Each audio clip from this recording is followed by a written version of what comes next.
to the Intelligent Idea Topic podcast.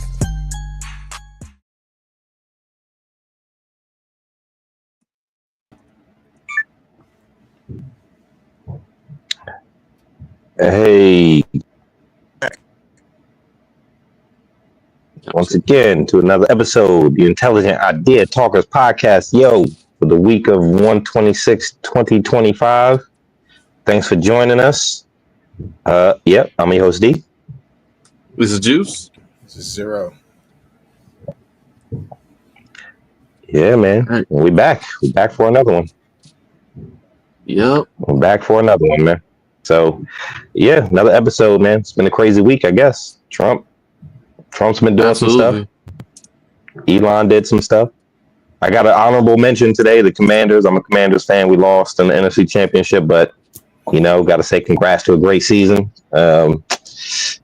Just didn't end the way we wanted it to, but them's the breaks, man. In sports and life, man, you lose, man. The only place you don't lose is politics. If you know the right people, Grease the right palms, you win. Yeah, you'll win. You grease the right palms, you win. But if you don't have money, then at this point, you're going to lose. Yeah. So speaking of money and politics, so I don't know if you guys know, but I'm sure if you're an American and you are awake, this time, you do know that Donald Trump is the 47th president of the United States. Once again, only the second president to win non-consecutive terms. Yeah, I was wondering about that. Who was the other president? Look it up. I'll put you on the spot. My bad. Let's look it up real quick. Yeah. But he did the inauguration. He did his the swearing in and everything, and so cool. Yeah, it's official, man. Like, we have a convicted felon, a sexual assaulter, and just criminals as is he the first criminal president? I doubt it. I feel like that's like, a tall order when it comes to power like that. But he came to power in the day and age. Let's say he's probably the first convicted criminal president, maybe. I don't know. Maybe, but I mean, I'm sure there's been. He came to power in the days of social media, and where the news cycle is not, the attention spans are not really that long. So people hear something and they just kind of forget it. Grover Cleveland was the other non-consecutive president. Grover Cleveland. What the hell was he? I don't know what time he was. Grover. It's a weird ass name, but yeah. Can you hear me? Do I sound okay? I'm good. Yeah, you sound okay. You were kind of like choppy up at the beginning. I don't know if I'm like really loud, but it is hard to tell sometimes, man. But I mean, of course, there were other world leaders, in the past who have been convicted and charged with crimes, who have, gone on to win power. One of them being Hitler. So that's definitely like a thing that can happen. But anyway, so one of the first things I wanted to point out about the whole Trump being president now is, I don't know if y'all saw, and I should have pulled that picture down, but when Trump swore in this time, like, he did not put his hand on the Bible at all. Yeah, you saw that, right? Like, yeah, I think there were two Bibles that Melania was holding stacked. Yeah, he had one hand raised. He had his right hand raised, but his other hand was down. Like, down flat by his side. So that is interesting, and by itself means nothing. But it is interesting, and not only on him, but the fact that people let him get away with it. Like, why wasn't there anybody to tell him? I mean, and there's nuances, right? Did someone tell him and he refused, or did no one just mention it? Just let it slide? I don't know. Symbolism is everything. First time, so I feel like he should have known. Mm-hmm. I feel like it's a choice, and who's going to tell him, right? Like, here, I mean, we know, how people interact with Trump is just like, either you say what he wants to hear, or you ain't saying nothing. Yeah. So, and you can't, and it's not like a legal thing where like you have to put your hand on a Bible. Me being like agnostic, I'm like, you can put your hand on whatever you want. You know what I'm saying? So if you want to put his hand in his pocket, have at it. It's just there's also separation of church and state that you have to think about, where he, like you said, he doesn't have to, and there's probably like rules in place where if you don't want to, you don't have to, depending on like where you fall religiously. So I think there was I can't remember what book it was, but there was somebody who was sworn to Congress, and I believe she was an atheist, so she didn't swear, or like some people swear in the Quran if they're Muslim, they're not gonna swear in the Bible. But she swore on another book, and I forgot what it was. But it's just like you don't have to swear on the Bible. I guess usually it's like so he tradition. put his hand in his pocket because he swears on his pockets. This is the U.S. president, though. I'd be interested to see how many other U.S. presidents have not put their hand on the Bible. Maybe we just didn't notice. Maybe those are the days before social media. But I don't know. I don't think it's something that we would have noticed unless it wasn't him. Like just kind of like if you were watching the inauguration, I'm pretty sure there was like a laser focus on like every single action that he was doing. And then the things that followed that were like, oh shit. So, in hindsight, not so bad. There's probably reasons for it, but that's the only reason why we even noticed anything. Yeah. I mean, yeah, definitely. Look, we got to point out that like, he doesn't really care. No. Like, he doesn't care. I think he proved that when they had those George Floyd riots in D.C., right? And he had to do the photo shoot, and he had the Bible upside down. You know what I mean? After like gassing and like bringing like the National Guard to move people out. Yeah, to move people out. There was even smoke grenades. He went up there doing just to hold that bitch upside down. I guess he's the president, so clear the area, right? Like, but still, you never see gas bombs dropped in. This is crazy. Yeah, it's crazy. But what's crazy? Think about Donald Trump's arc over the last so this is his 8 years.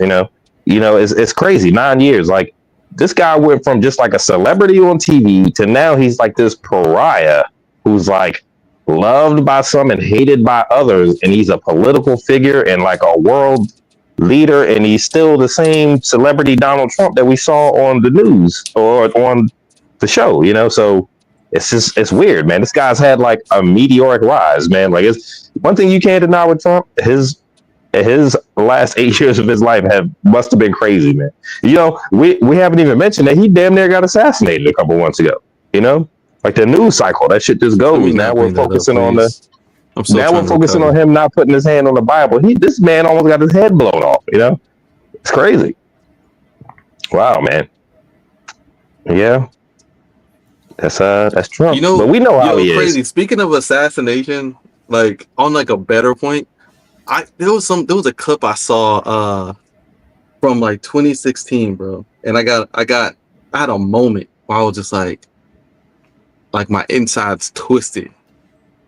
And I don't know if y'all remember, but there was a speech Bernie Sanders was giving, and a bird like flew, a random bird, this little bird just flew up and landed right on the podium, right in front of this dude. And like just the reaction of like the crowd and like his interaction with that, it wasn't like shoot you or like or whatever. It was just like, oh, cool. And then like everybody else was like, I don't know, but something about that moment was just like, yeah, it's like amazing. And then to know what happened since then, like we had this clear ass like benevolent like good route we could have went, but we went the fucking worst way. We went we picked the worst timeline for nothing. And I saw And I was No, going to no. say, and speaking of assassination, I'm not going to try to jump the gun too much here, but did you see about the executive order that was signed to declassify files on JFK? Yeah. And Yeah. I was like, what? That I would actually be interested in. JFK, Martin Luther King, yeah, whatever files you have, like I would actually be interested in that. And the thing about it is, like, this man said he was going to do it in 2016, and it's like he didn't have the time to do it in his first term as president. And now one of the first fucking things he did is like sign it. He's signing it immediately. He's like, I want everybody to know what really happened. And I'm just like, fuck. I guarantee y'all gonna be so underwhelmed. Most likely, but it's gonna be so like, oh, that shit was an accident from the beginning. Like, it's gonna be so like inconsequential that these people who's like hyping this shit up for like decades. I mean, it's are like gonna be like, it's like there are things in there. This is a lie. There are things in there that are like tenets of American history that like, even though it's probably nothing, like you're saying, it's still like the demystifying action of what he's doing is like, huh. like it's like no other politicians would like do something like this, you know. Like it's such a rush to do it too, you know. I think that leads. I think that lends itself to his popularity. Also, I think. I saw a video earlier this let week. me just throw one part out there about this whole thing. What about the one classified case that he didn't declassify? What's that? Epstein. 100%. Maybe enough time hasn't passed to totally declassify. Maybe they declassify the term that like. Maybe because he's all up in that joint as 100% number. I think was he perpetrator number 6. Like he's all up in that joint. But so he didn't declassify that one. So are his donors and benefactors. You know, I saw a video. Yes, they are. This week. Yes, they are. Sorry. 100%. Yeah. So in this video, they were saying, why do Americans in particular tend to vote against their own self-interest? Right. And basically it comes down to like just it's in human nature. We're tribal creatures. Right. So like we will align ourselves with any particular ideal just because we tend to gang up and group up in these tribes. So even when it's against our self-interest to do something, we'll do it just because of that impulse to, like voting for Trump is not in the self-interest of most of the people that voted for him. Like if you actually look at his policies, he's not doing things for you. He's going to do things for the wealthies. He's going to. Yeah, like you were saying, Bernie Sanders was clearly the better choice, right? And we voted against it. It went in this completely different. And even with that, there's a purity to that, right? They always say like that beam of sunshine or that part of nature that lands when the bird lands on you. It's like it's kind of like an anointing, like you're blessed, So maybe that was a thing. Yeah, I mean, we could have went that way. We didn't. Trump's funny though. Hey, he's funny. I think that's it, really. Like, I think you nailed it just there. Like, Trump is funny. Like, I guess pretty much come down to the like the analysis of like American like politics is vibes, man. Like cats, like you can tell people anything if you personable enough, like, and they'll believe you. Like for an extent, they'll believe you, and that's all it really takes, man. Like that's why nobody could really take out Trump, because he's a natural showman. And he's charismatic. He's charismatic. Every Republican politician before him who had good standing, he walked over. And the Democrats just haven't. Well, we had an antithesis to that, but the establishment didn't like the antithesis to that. The people who were also like Trump. Election politics is all about popularity, and Trump is just love it or hate it, he's a popular guy, you know. So he kind of, you know, he was used to getting his way before he was president, you know. So now it's like you were saying with these executive orders, boom, here you go. First couple days in office, you know. So yeah, I would expect that. But you know, it's weird, man. It feels like we're witnessing tyranny, you know. It's like, and we kind of have no choice but to go along to get along, you know. Like, I think that's how tyranny, like, yeah, that's kind of how it works. Kind of how it works. Yes. You kind of like, you know what I'm saying? Like, at what point are we gonna like? Yeah, like at what point is somebody gonna grab the gun and be like, all right, well, guys, it's time, fellas. Like, no, this is not a thing. Like, everybody just kind of like, you know, holds up. Like, yeah, because the institution is supposed to do that. Like, the government is supposed to defend itself. Right. Right. To a degree, to an extent, the government is actually supposed to have been set up to defend itself. But 100%. At least, you know, from what we've seen, it's just kind of been it's in the process of being dismantled, and it's been weakened over the last 50 years. And we all know that, like, defend itself. We all know the problem is because of the money. I mean, look at the people who were there at his inauguration, you know, all these tech guys, you know. That's the craziest part is the left and the right, or both sides, all agree of the problem with the government is the money in the government. Yet the right got the charismatic, funny guy to tell people, and then do it himself, and then be the same one that does the corruption. And like, look, because you know, like, let me just point out, the day before the inauguration, I do it the day before the inauguration, he released his Trump coin, his Bitcoin, his version of the Bitcoin. Mm-hmm. And it's just like, who would do that? And he's like, we got to drain the swamp.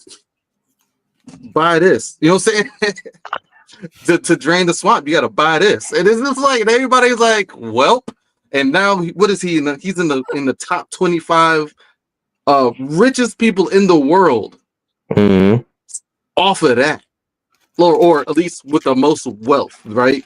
Yeah. However it's estimated, because nothing really means anything. But like, however it's estimated, he's now within the top 25 richest people in the world. It's crazy. It also probably doesn't or does help him. I think your mic is kind of low. Sorry, I think your mic is a little bit low. I said it kind of does or doesn't help him that he has the richest person in the world as part of his cabinet. Yep. Yes. Yeah. It all goes back to business, banking, and tech, and industry, and corruption. It's a big conglomeration. It's not just the government; it's the government and, you know, the money, the capitalism. You know, so, you know, yeah. I mean, you know, a lot of times when guys get into office, I think Obama's net worth went up after his presidency, right? So that makes sense. Yeah, you know, a lot of times your net worth does increase, but it's ridiculous to be one of the top 25 richest people in the world. Crazy. It's just crazy. It's like, your net worth increases, and then Trump's just like, I can beat that. Yeah, it's wild. But like, you know, beat everybody else. So yeah, I guess, are we going to go over these executive orders? At first, I wanted to start off with, you know, for people who don't know, some of us in layman's terms, what exactly is an executive order, right? So an executive order is a written order issued by the president to the federal government, which does not require congressional approval. Orders can range from dramatic reversals of policy, like Trump's approval for the construction of 2 bitterly contested oil pipelines in 2017, to ordinary business, such as Barack Obama's instructions on half-day closing for government departments on Christmas Eve 2015. Authority for issuing the orders is rooted in Article 2 of the U.S. Constitution, which states the executive power should be vested in the President of the United States. So, an executive order. basically something the I can king tell you shit to that do. a president can do. Yeah. And you can't stop me. But So, you're right, Juice. The government is supposed to regulate themselves. There's supposed to be checks and balances for this The type of checks and thing. balances. And the problem is there's no incentive for checking and balancing when people are getting rich. And well, like it's not just about that. It's just that the elements of the checks and balances that are in place now are all on his side, have all been appointed by him, right? Like he controls most of Congress and the Supreme Court. Like the Supreme Court, most of them, the head Supreme Court justice, and most of them the majority of them have been appointed by him. So checks and balances, sure, it's a thing, but they're gonna most likely side with him either way if it ever comes into play. So, like, also there's a comment here from someone saying this is the beginning, especially if they make a constitutional amendment giving him a chance for a third term. And that's something that could very much be a thing. Like I don't think that's going to happen. I think that's a little far fetched. I don't think the status quo would allow that. We also didn't think the richest man in the world would be a Nazi. We just talked about how the checks and balances are. You're right. But he's insanely popular, but that is a stretch too far. I can't imagine they would ever. I don't think so. I don't think it's a third term. I fundamentally agree with D that it is a stretch, but I also agree with you, Zero, that I do too. You're right. Could happen. Checks and balances. Shit could. He has I've seen crazier things so far. He has, if it's top of mind for him, we clearly could see if it's top of mind for him, he's going to try to do everything in his power to get that done. So just so he can run for a third term and win and become a president for the first time in American history, have a president run 3 times. Right. Well, no. Shouldn't say the first time. Not the first time. But like, again, it happening again where he could become a president a third time. Here, let me just say, Tennessee representative has introduced a resolution that would allow President Donald Trump to serve a third term. From Representative Andy Ogles in Tennessee wants to amend the 22nd Amendment of the U.S. Constitution. So he already proposed the amendment, right? Yeah, he already proposed that, Joe. You see what state that's from, man. It's Tennessee. And no offense to any Tennesseans, but that's the deep South, man. That joint is rooted right down there. That's the South. Yeah, it's the South with an F. Yeah. 100%, bro. That's hollowed ground for black people. High down that joint, man. Hey, y'all heard it was snowing in Florida? Yeah, I saw a video of a lady slipped on her driveway or something. What is happening, dude? Yeah, what is happening? My neighbor was talking about like, hey man, he's talking about hell freezing over. It's like, yo, Trump's gonna get a third term when hell freezes over. I'm like, wait a minute, Miami is not hell, is it?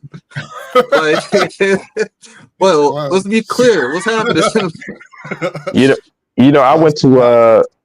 I went to Frank's stomping grounds, man. I went to Vegas the last time I was there, man, and it rained. I swear to God, it rained for a split second, man. It was probably like 5 seconds where I felt droplets coming out. I mean, this was a couple years ago, So I mean, weird things have happened. Man, the rain probably didn't even make it to the ground. I mean, it was like a split second, bro. I felt something that we looked up. It was gone. Somebody yoked that rain up real quick. Like, no. Yeah, it's hot as hell, and it's hot as hell over there. But yeah, man, like somebody already proposed it, and so like it's a thing. Of course, like they would do that. And you don't think Trump wants this? Trump wants nothing more than to be the next Kim Jong-un, right? Like he just wants nothing more than to be the next Vladimir Putin here, and it's very well possible he could, because we have an established oligarchy right now. Like they are buying any and everything, right? Like there's no like actual democracy left at this point. So yeah, like if he pushes it, it's definitely possible that it could fucking take root. Like who's gonna go against it? Like remember, like the Supreme Court already lied for him like twice. You know what I'm saying? Like remember they proposed that anything they rule that anything he does, if it's an executive action, is legal. Yeah. Like the courts in it, like the Supreme Court, like they got that in the bag and they're all in on Trump. They're not gonna say no to him. So when you're talking about checks and balances, like Frank was saying, man, like they'll just lean in on him. Like they're already with him, right? Because, and again, and the only reason it's like that is because of the Heritage Foundation, which we've all known, there was even what's his name? Obama. Forgot his name. Obama, when he was making his Supreme Court picks with Merrick Garland, like he's pulling from a list of people that the Heritage Foundation is presenting, is putting up, like, hey, choose these guys. We vetted them, thumbs up, right? And he's just like, yeah, I'll pick one of these guys. I mean, he didn't get it through, but still, nonetheless, it's like that's who he's pulling from, and he's a Democrat. Heritage Foundation, the same band as brought up Project 2025, which we're seeing being enacted right now. Like the oligarchy is in full effect. It's over. That is how it works. That's how it works now. You know, It's these crazy, conspiracy, man. It's crazy. These conspiracy theorists are just getting proven right day by day. You know, people have been on conspiracies for a minute, man. You know, so hey, whenever you believe any kind of conspiracy, you gotta specify, man. When you believe, if you always thought it's maybe not a conspiracy theory that there are outlandish conspiracies, right? Like flat Earth, right? Like, I mean, come on, who believes the Earth is flat? But some people believe that could be a conspiracy. There's other conspiracies like they killed Martin Luther King or JFK. The government, the CIA has something to do with that, which is totally plausible, right? But I feel like when you believe in a conspiracy, you can believe anything's possible, man. And you know, that's how power works, man. You know, it's who has the most money, and you know, this democracy, like you said, Juice, the vestiges of a democracy that we have left. I think this thing started to break down. I mean, when you look back at history, probably in like the 70s, the 80s with like Reagan and, you know, all the policies he was enacting back then, like it started to turn oligarchical then. You know, I don't think Trump is doing anything except for joining the team. And he's just capitalizing on his popularity. And it's crazy how much power he wields, man. I'm always of the mindset that like presidents, you just join the team. You're not there to really change anything, just kind of go with the status quo, right? But I think Trump might actually have real power here, you know? No, he's like, changed the game. Like he almost got his head blown off, but I think he might actually wield, you know, enough influence to actually make his will happen, you know? I mean, I think you're right, honestly. Like, I think you're right. Like, you know how they gave Obama all that pushback for Obamacare, you know, all that. I think if Trump tried to enact another Heritage Foundation plan, but yeah, still, you know, a lot of these things lead back to plans, man. Like there's, you know, when you heard about the deep state, I heard that term a long time ago, the deep state, you know, and everybody, you know, that doesn't really exist, you know. Does it? It could. When you have people who are in tech and industry and they're non-elected officials who don't get voted in and out every couple of years. That's not the deep state, though. That's just it's part of it. I guess maybe it's semantics, but like you wouldn't call it the deep state, or you could just call it like bribery, right? Like yeah. But you know what I mean. Deep state makes them sound more nefarious, but like you know when it's just bribery. When you have people donating X amounts to various campaigns across the country, and have PACs like APAC, like literally flooding airwaves with nonsense, and targeting certain individuals who are running for office. Is like, is that the deep state, or is that just like bribery and people using their money to purchase elections, which has been the case? Like, I don't know. Like, I think it's all interconnected, right? Like, because industry mixes over with politics, with business, you know, so you have these kind of revolving doors at a lot of these positions within government, from the tech industry, from you know, banking, you know. So I think it's a lot of the deep state. When I say deep state, and I don't know, because but us as the American public, they don't allow us to know things really, you know. We know what's reported, but I think when I say deep state, I mean everybody who's not elected into office. Like all these people who are just there, who are like kind of channeling power through politics and through business, that are not coming in with Trump's team, not with his campaign. Like they, you know, if Trump wins, if Biden would have won or Kamala Harris would have won, then they would have been still there, you know. So those guys, I mean, the quote unquote they, you know. So you know what but I mean? Also like, and I know what you're saying. Like I understand what you're saying. It's just like it's tricky because to a degree we need some of those people who are there all the time. Yeah, because they're the ones who kind of know how shit works. Like they're the ones that like get things done. Otherwise, if you have a president that is doing what Trump is doing now and trying to fire all of these departments or trying to take apart these departments, then you just have a apparatus that's just going to do what the one guy says, and you don't have those would-be checks and balances, right? So it's just like you kind of need them, but you know, yeah, I know what you mean. Yeah, and it just depends, man. A lot of it comes down to human greed. But so straight up. Do we want to go over these executive orders? Yeah. Yeah, I mean, it comes down to greed. Because, you know, we can talk. I think the whole first Trump presidential election, I think all that is documented on these past casts, man. Like, I think we documented that whole thing, like from beginning to end. We were doing casts during the whole time. You know? That's like kind of when we started. Like, so it was. We started like with Bernie's campaign because I was all in on that jump. It was scary back then, bro. We didn't know what the hell was going on. But Trump, you know, and everybody thought it was a joke, you know. And yes, shit. 8 years later, we sitting here still talking about Trump. Damn, one of the most influential men, love it or hate it, in the world right now. Yep. Evil people usually are. All right, so the first you did mention Hitler. You did mention Hitler earlier. Frank laughed, and I was about to laugh too. they're a part of the same conversation. They're a part of the same. Yeah, they're men who wield power. The men who. The shout out Dr. K and sorry, not good. My bad. Yeah, hopefully. Shout out Dr. K. Talking about. I don't think it's about religion. It's about talking truth and being held accountable for what you believe in. Yeah, it's definitely part of it. Like, and then she also says, I was referencing the Bible. Yeah. That's truth. Yeah. Because you know Trump will lie. I can't believe this man held that joint upside down.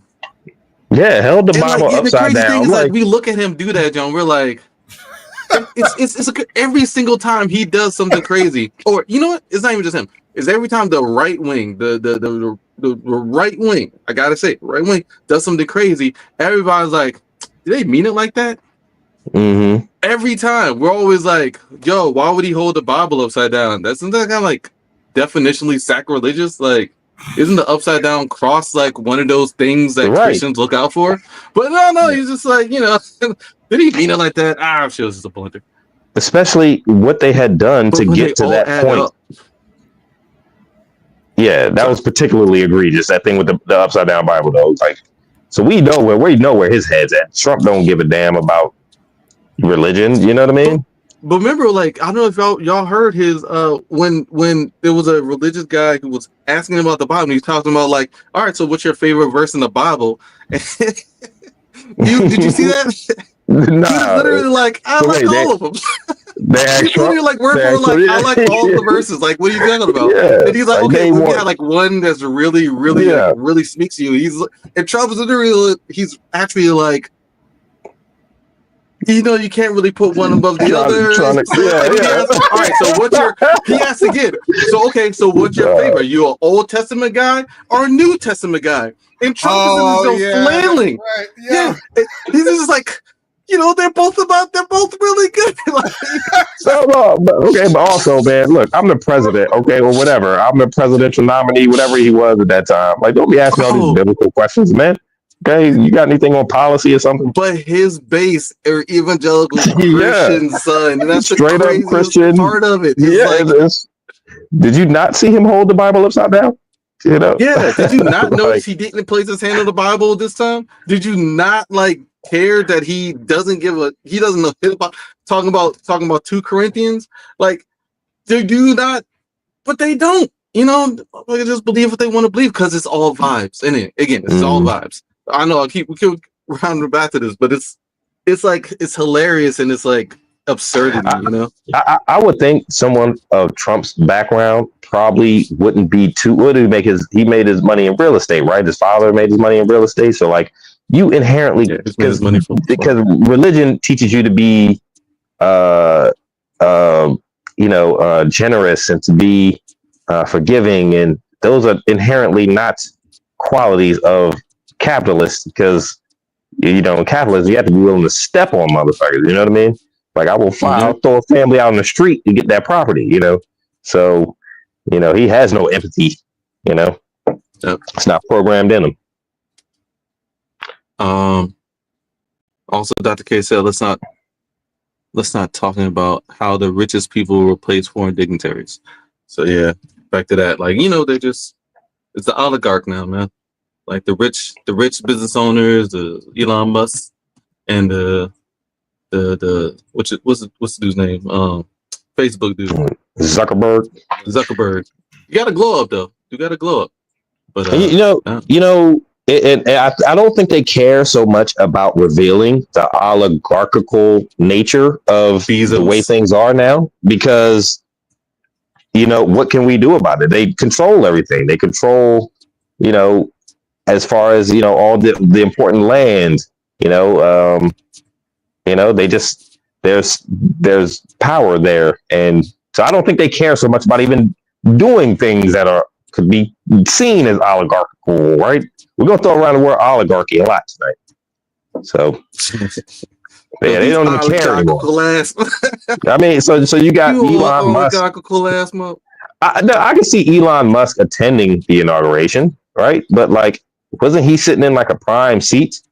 Like he was sitting in a what should be deemed as an honored seat, and I'm like, what are you doing there? No, all of them were like it was Bezos, it was it was Amazon, it was Meta, it was Google, it was like all the big tech guys were in those seats that would have been normally held by members of the government. Right, just government members, other people who have served, military, something like that. I don't know. But we gotta look back at past inaugurations and see if there were other. Cause I'm sure people have attended, right? Like I know in the past they've had people who may have had like a significant place in the campaign, right, or somebody who like the president had a relationship with, right? Mm-hmm. But it's like, but like this was Trump like has in your face with all the billionaires, but it's probably nothing like that has to do with personal interests. It's probably just about money, which is the problem, right? Anyway, so let's jump to these. So there's an article from the BBC 5 days ago, titled 6 Trump Executive Orders to Watch. So we'll just go through these and chat about them for a bit. The first one on this list they have is what I think is a pretty big deal amongst all the others, declaring drug cartels as foreign terrorist organizations. And it says the orders argues that that cartels have engaged in a campaign of violence and terror throughout the hemisphere and flooded the U.S. with crime, posing a national security risk to the U.S. And so I don't know if we want to read the roadblocks or whatever. We could just talk about it.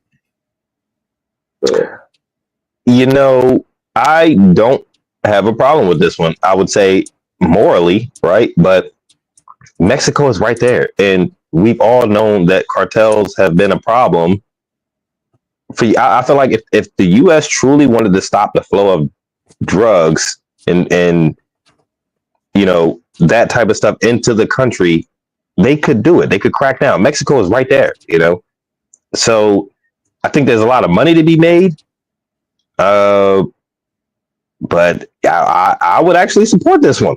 You know, why wouldn't you? And in the way that you know, I guess the way cartels work, right? We saw Sicario. You know, people are interconnected. So who's to say that, you know, if you let 1,000 migrants through the border, that 100 of those migrants don't have some kind of cartel connection? So the cartels are getting networked throughout the U.S. without even having to be on the drug side of it. They just have connections in different places, right? So if he's truly sincere about stopping this, I would say it, okay, you know. But that's the problem. Donald Trump and sincerity. All right. Whenever I say the word Donald Trump and sincerity in the same sentence, Juice rolls his eyes. Whenever I bring that shit that's up. not what I know. I haven't rolled my eyes yet, but I don't think that's a problem.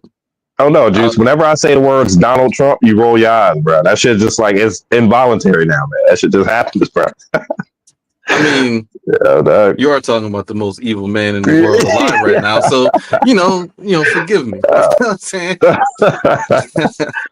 I can't help it. But let me say that, like, it's kind of tricky though, because like, how do you stop like organized crime who has like a very clear product, right, that people want and are willing to to pay money for? So to answer that question, I would say that it kind of comes down to like, here, let me say this.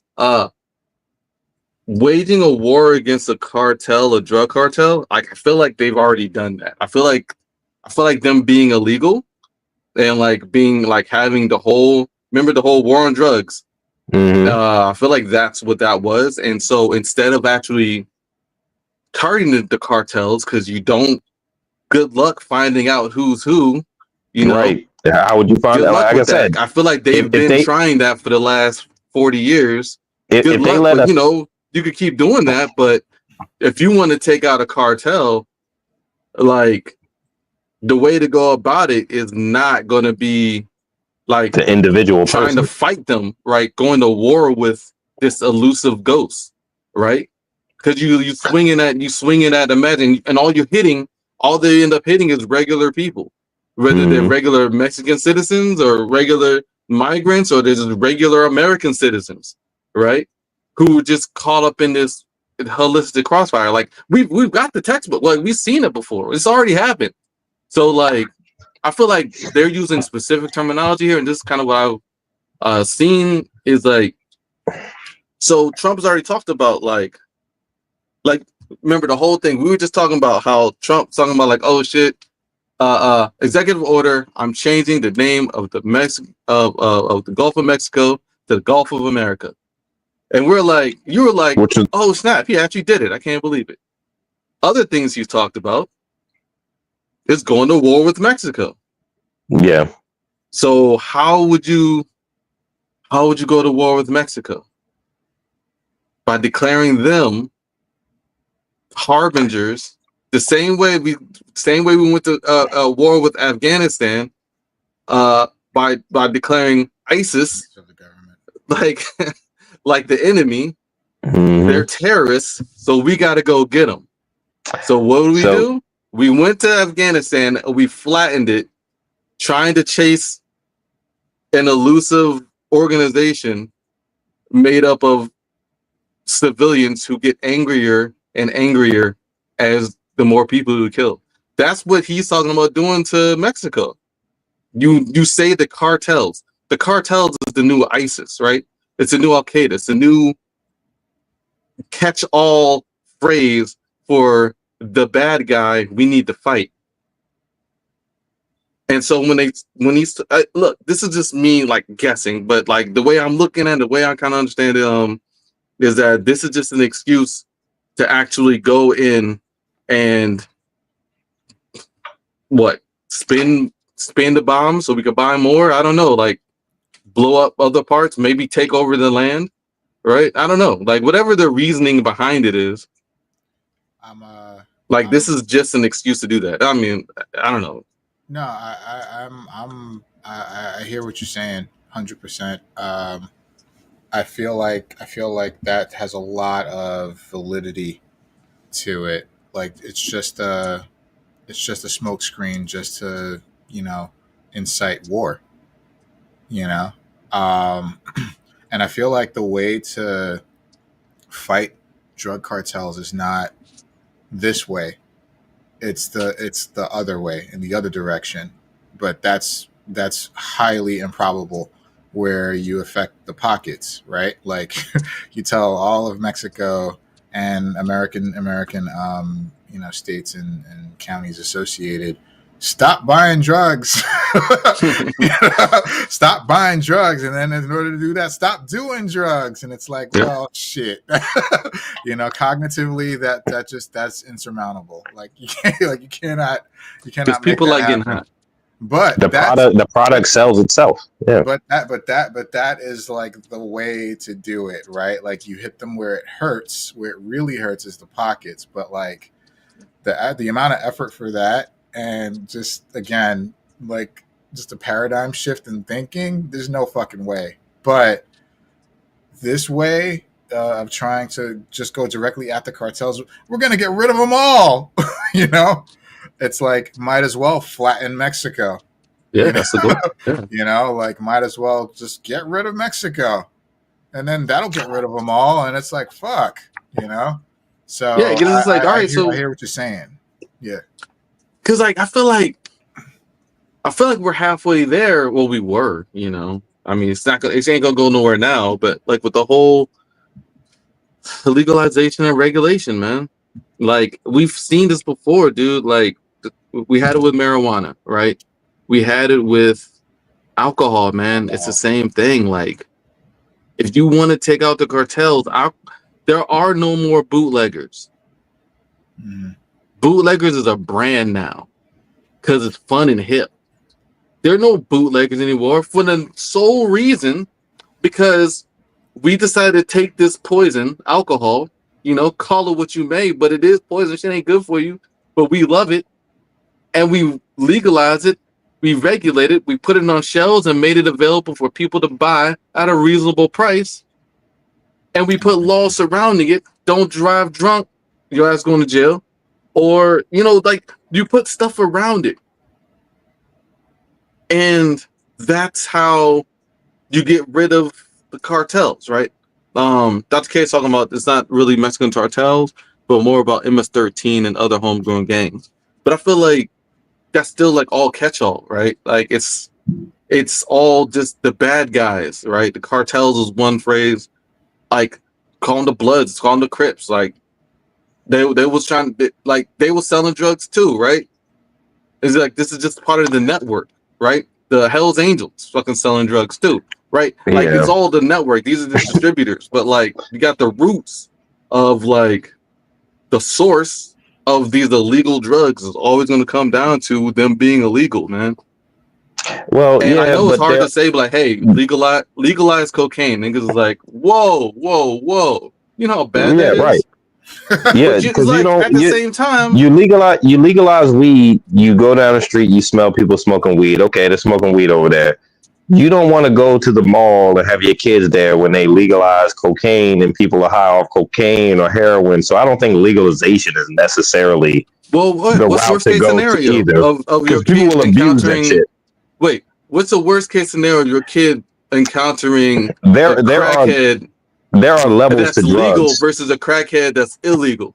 Because there's going to be a crackhead regardless. A crackhead is there either way, right? The crackhead is already there. There are levels to drugs, bruh. Okay, and somebody being high off weed and someone being high off cocaine is two totally different highs, bruh. They don't act the same. You know what I mean? Like they don't. So there's and also when you mix that with other medications and other pills, I don't think legalization is the proper way to go. And I didn't say just legalization. I said legalize and regulate. Well, how do you regulate? Because then you're going to have regulate alcohol. Like I said, there's levels to the thing with alcohol is it's all on how much you consume, right? You can consume a cup and be good. Some people can consume a bottle and be fucked up, you know? So there's a level there. I think harder drugs, what they call Schedule 2, Schedule 3 drugs, there's a fine line there, because you don't want people walking around too high off PCP and shit like that. Like, what is legal and what's not? Are you going to legalize cocaine and not legalize heroin? Well, what if I cook the heroin down and make it into something else? You know, am I going to legalize? You know, so, and people always will take advantage of an opportunity. So I think people will. I think it's going to be harder to regulate. Give people the high that they're looking for, right? Like, here, what is crack? Like, cocaine cooked down. Crack is cheap cocaine. Huh? Cheap cocaine. It's cocaine cooked up. Right. It's rocked up. But what they want is the cocaine. So you can smoke it. Right. No, nobody's gonna, like, if you could just give people the cocaine. Well, actually, I heard that crack gives you a more potent high. On their own make this lower level crack, right? Well, I heard that crack gives you good stuff for it's also about the price. It's also about the type of high that you're getting. You know what I mean? Like, I've heard that different drugs give you different highs. But there's a different high between crack. I've heard that crack. Just to light it up, while we're on crack, is like, how you just hold that first piece of crack in your mouth and smoke? Like, if I gave you a pipe, there was some crack in it, juice, and I say, hey Frank, man, here, man, try this crack. You know what I mean? Like, it's like, what the fuck? Like, how do you even get hooked on crack? You know what I mean? So I'm gonna give you a crack rock. You know, but whatever. All right. Yeah, we're going on a rabbit hole. Like, I don't know, but my whole look, we're talking about reasons. Let's bring it back. Crack rock. I just want to say one quick thing. Yeah. So as far as the legalization and regulation, I feel like, so let's talk about weed for a second, right? I feel like weed is probably, that's why weed is like on the docket right now, right? For as far as it being legalized in different states. But I feel like, because weed has benefits in certain specific situations, right? Like chemotherapy treatment, medication, dealing with using it as medication to deal with chronic pain, or so, you know, something having to do with like the body not being able to regulate itself without the marijuana. So I feel like if you're going as far as like cocaine, heroin, PCP, you know, acid, speed, and shit like that stuff doesn't carry those same benefits that marijuana does. So neither does alcohol. No, neither does alcohol. I think alcohol is just, that's something that's based on the fact that it's followed us through history, you know, and it makes everyone feel good until they overdo it. But anyway, that's what all the other drugs do. But that's where the regulation comes. That's where the regulation comes in. That's where regulation comes in. But that's why I feel like weed is easier to manage, just because there are benefits to it that are known and clocked, versus heroin, where it's like, oh, it probably I don't know, I've never done heroin, I probably never will. I don't know either. But like said probably. Hell no. Well, you never know. If I gave you a needle and said, Frank, tie this shit around your arm and inject yourself with this shit, like, what the fuck? Like, get out, man. What the hell? But like, no, man. That's all I'm saying. I'm just saying, like, it's probably easier to make a case to legalize marijuana versus legalizing heroin. You know, so that's all. I'm saying is we've tried it the old way forever, and we still got the cartels, and now we're about to go to war in Mexico. Because there's a lot of money at stake. Before we do that, I just think it'd be a better idea. Maybe we try the other way. Yeah, if it doesn't work, mean, drugs. Right? If it doesn't work, drugs then, is like always the wars, right? There's always the cartels. The cartels are like it's like $1 billion industry, bro. It's like it's why we started this off, and I was like, I question Trump's sincerity on this, because if you truly want to slow down the flow of drugs into America, okay, I can get behind it. But one, there's a lot of money at stake, and two, the cartel is like a hydra, man. So if you cut off a head, there's somebody's going to step in to fill that void to keep making the money. You know what I mean? Kill the hydra, D. There's money to be made. How do you kill the hydra, D? Well, you don't You don't invite cut the off the Hydra in your heads. house. You don't You invite don't it in cut your off the house and heads. say, You "Come kill. on You in stab. and You kill the watch a heart. movie." Either Stab It's it in the heart. it's this stab it in It's the this is the a heart. heart of the tricky one. Hydra. Yeah, It's the drugs, man. yeah. Open that shit up. Like you gotta nip that into the bud. It's the Mhm. drugs. I Either think you people are stop, always either you kill what they make the drugs out of, or no. you You make it know, so it's not a pipeline needed to a get the lot, drugs. That's a it. lot That's all of the options. to regulate it. You're going to have to produce it, right? Because either that or you're going to have Yes. side producers, right?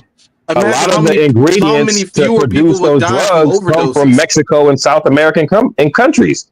So they're not going to willingly give up their power to get you the ingredients you need to produce said drug so that you can make the money in this country. It would have to be a Mexican. The cartel people would still be involved in some way. You would just be enabling them to legitimize their They wouldn't be business. cartels. They would be business owners. I don't know. And there would be I a don't know. I don't revenue. know about There this would one. be a tax income, and it would be you could fucking tariff that shit. I don't know, but like Yeah. it would become legitimate. It wouldn't be the evil cartels. It would be a supplier of this particular product, like coffee. Right? Yeah. You have They suppliers. start Now imagine if coffee was illegal. They start importing cocaine in this part. Yeah, they already do it. So shit. It just be, legal. Yeah, So it just be legal. Like this is how it works. Like it's only a problem. We had this. I did not mean to go down this rabbit hole, man. Now I'm not yeah. here arguing for drug abolition and shit. Like, Yeah. but like, I mean, it goes like Yeah, you sound like a this is the drug first topic. apologist, Yes, man. but, we gotta get back to the thing. But yeah, man, like it's drug just, abolitionist. Yeah. yeah, man. But all I'm saying is that it just really comes down to either you kill the source or you make it so you don't have bottlenecks in the production in the product. Right? I feel you on wanting to do something you can different. regulate it that way. Now, if you have people that go outside of that regulation, you can charge those people, right? Like you have people, you can't just make alcohol, right? You can't just make alcohol and distribute it. That's illegal. But how many people do you know do that? Nobody, because you could just buy this shit. Alcohol is also a lot harder to make. You got to look at the logistics of it too. Where do these ingredients for these drugs come from? So alcohol is not hard to make. It would be hard. Well, yeah, but people who's going to go get corn and ferment this shit? Time. Ain't nobody going to do that. I'm going to go pay $10.99. I'm going to go get me a bottle from ABC. You know what I'm saying? But it's still, there's nuances, man. There's logistics in it. So like, it's not going to be as simple as regulate it. Now we can control it. If you don't know that. legalize it, it can spiral out of control even more. You know what I mean? Like there's I would venture to say that since they legalized marijuana, there are more marijuana smokers, or more people who tried marijuana than who did before they legalized it, because it's easy, it's convenient to get now. You don't want to make certain drugs convenient to get. Wait, there's stats on that deal. There's stats on that, and there was a spike at the beginning, but it decreased. I do think people are getting smarter towards weed. There's always a spike at the beginning. Everyone was like, "Oh, it's legal now. Let's get it." Oh shit! I bought a bunch of weed. I smoked it for like a week, and I'm like, "Oh, I forgot." Like I don't even smoke like that. Shit. Yeah. I forgot I had the weed. Do shit, man. Like that's not really my thing. So I got shit in my fucking fridge that's been sitting there. That's why I throw it away at this point. But and I was like, "Oh shit, it's legal. I can get it now." Yes, and then I'm just like, "Well, the drill is gone." Not really my stuff. I forgot. This shit's just there, man. Now they got weed products. Yeah, you're right. But that's how it works, though. You know what I'm saying? It's like you get whenever you make anyway. We already covered it. It makes it illegal, and you make casualties, right? You restrict freedom, you make casualties. Like this is all it comes down to. But anyway, let's jump to the next topic. Oh wait, no, I still don't need to say. All right, anybody want to say anything else on the whole terrorism of drug cartel stuff? Nah, but so there was a part just real quick in the roadblocks. So what are the roadblocks to this executive order? Designating a cartel as a terrorist group could open the door to prosecuting U.S. citizens or even legitimate businesses found to be somehow tied to those groups. It's crazy. And even what's the potential impact? For one, the designation of these groups as foreign terrorist organizations could be ultimately used to justify military actions against targets in Mexico. So just like Frank was saying, like they're just going to use this executive order to accomplish different goals, So now if they think that you're involved with a cartel, now they can run up in your house. You know, I mean, how many people in Texas and along the border, you know, New Mexico or all, you know what I mean? California, Southern California. Like, I mean, it's just opening the door for them to just kick your shit in and say, no, you got something to do with them. And now we're going to get you out of here. So also, like, how is the military handling drug cartels? Like, what's that going to look like? Like, you guys going to have the military handling police work. it sounds like all out war, really. That's what it'll be. All right, the next one is pulling out of the Paris Climate Accord. So I think I already did that shit. Said, what does the order say? The executive order asks the U.S. ambassador to the UN to immediately submit a formal written request to withdraw from the Paris Climate Agreement. It says the accord does not reflect the country's values or its economic and environmental objectives. Potential impacts. The U.S. is responsible for around 11% of global greenhouse gas emissions, making it the second biggest polluter behind China. This damages the global effort to limit emissions. To withdraw in the past has raised issues of trust in climate leadership and questions about whether or not the agreement itself has been effective. And Trump, this is something I recall that this is one of the first things he did in his first presidency. Obama essentially enacted the whole Paris Climate Accord, or he signed on to it initially, being the first person who helped put it together. And as a leader, he signed into it to put America under certain emission restrictions, if I remember right, like restrictions for emissions. And Trump immediately was like, "Yeah, fuck that." Yeah, it's weird how one president's, you know, you figured there would be some kind of vision. I know we're tribal and we got to get rid of this party, I'm in that party, but you know, one president will say something, next will come in and say, "Nah, fuck that, we ain't doing it." You know. Yeah. So then, like you said earlier in this conversation, maybe that's why you need those behind the scenes people who don't move necessarily, who are not elected. You need some of those guys to kind of steer things, you know, as far as when an elected official is coming in and out of office. So you need continuity there. Yeah, like they kind of like are the cogs that keep the machine running. Yeah. So this one says the U.S. is responsible for around 11% of the global greenhouse gas emissions, making it the second biggest polluter behind China. This damages the global effort to limit emissions. So it's kind of so I guess they said it. So later on in the article says the withdrawal is in line for Trump's goals to boost domestic oil and gas production. So why? I would like to understand what is the true reason you withdrew from this? You know, like, would you not want to limit your global gas emissions? You know, he doesn't believe in it. Yeah, this one doesn't make too much sense to me. It's like some things seem cut and dry, like common sense versus not common sense. To me, if you want to deal with the cartels, legalizing drugs is kind of not common sense. This one seems like it's not common sense. It takes research and understanding of the system. But go ahead. Okay, but it doesn't seem like common sense. It doesn't seem like common sense. This one, foolishness. Go on. Well, it depends on whose shoes you're standing in. You know what I mean? Because your common sense might not be my common sense, which is why you need those people. Which is why research and sorry, go on. I guess. Go ahead. I mean, how do you research legalizing heroin? Like, there's no research to be done. Heroin? Yeah. Are there any countries that have legalized heroin? Why do you think this idea Are there any countries that have done it? I want to see examples. I don't want to see who. And don't say a small country like the Netherlands or something like that. This is a big. You asked the country. The U.S. is big. The size of the country. Okay. You want a large country? Yes, it totally matters. You have population. I'm telling you that a country has, and they have results.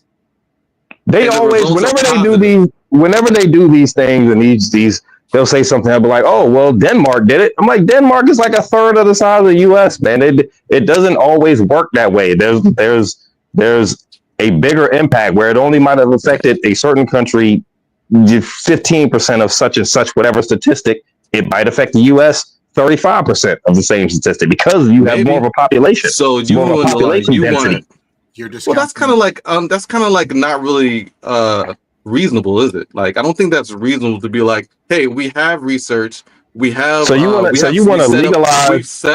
We've set up small examples, we set up small situations, and and the country has enacted it, and all of these have provided relatively positive results.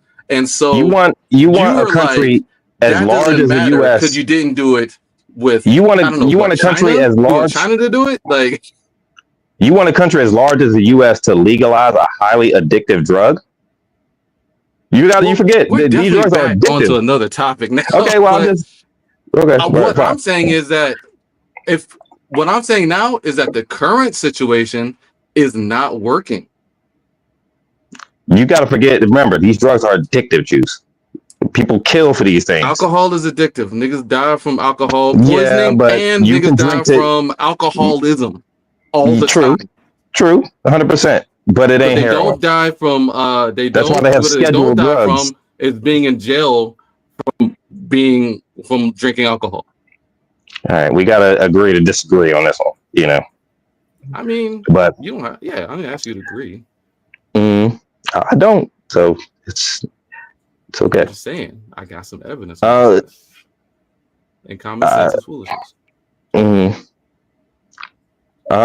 So yeah, I mean, I really don't have much else to say about this pulling out of the Paris Climate Accord. I mean, common sense to me, it seems like you would want to stay in it, right?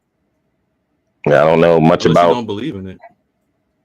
It depends on what the relationships are within the UN and the US and who's here and who's, the relationships change from presidency to presidency. Maybe even more to your point. That's why you need those behind the scenes people to kind of keep some of those relationships going. So.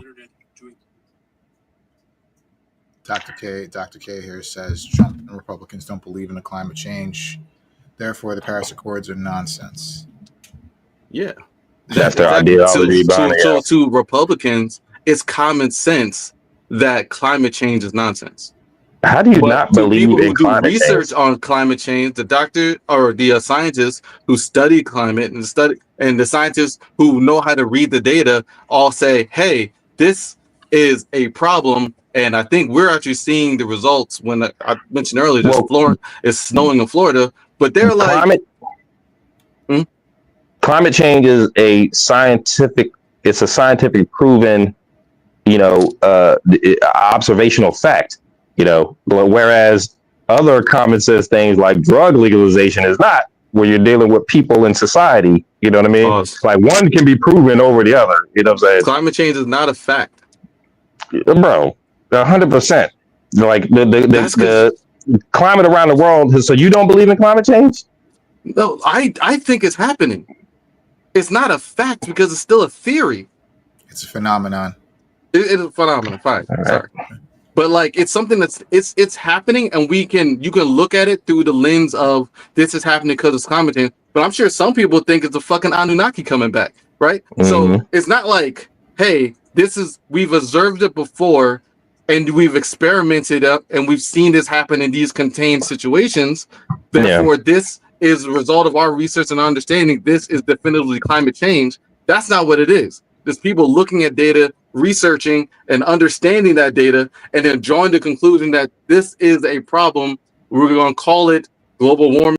We're going to change that to climate change. We're going to call it whatever we want, whatever we need to the point that this is a problem and that we can fix it by regulating greenhouse gases.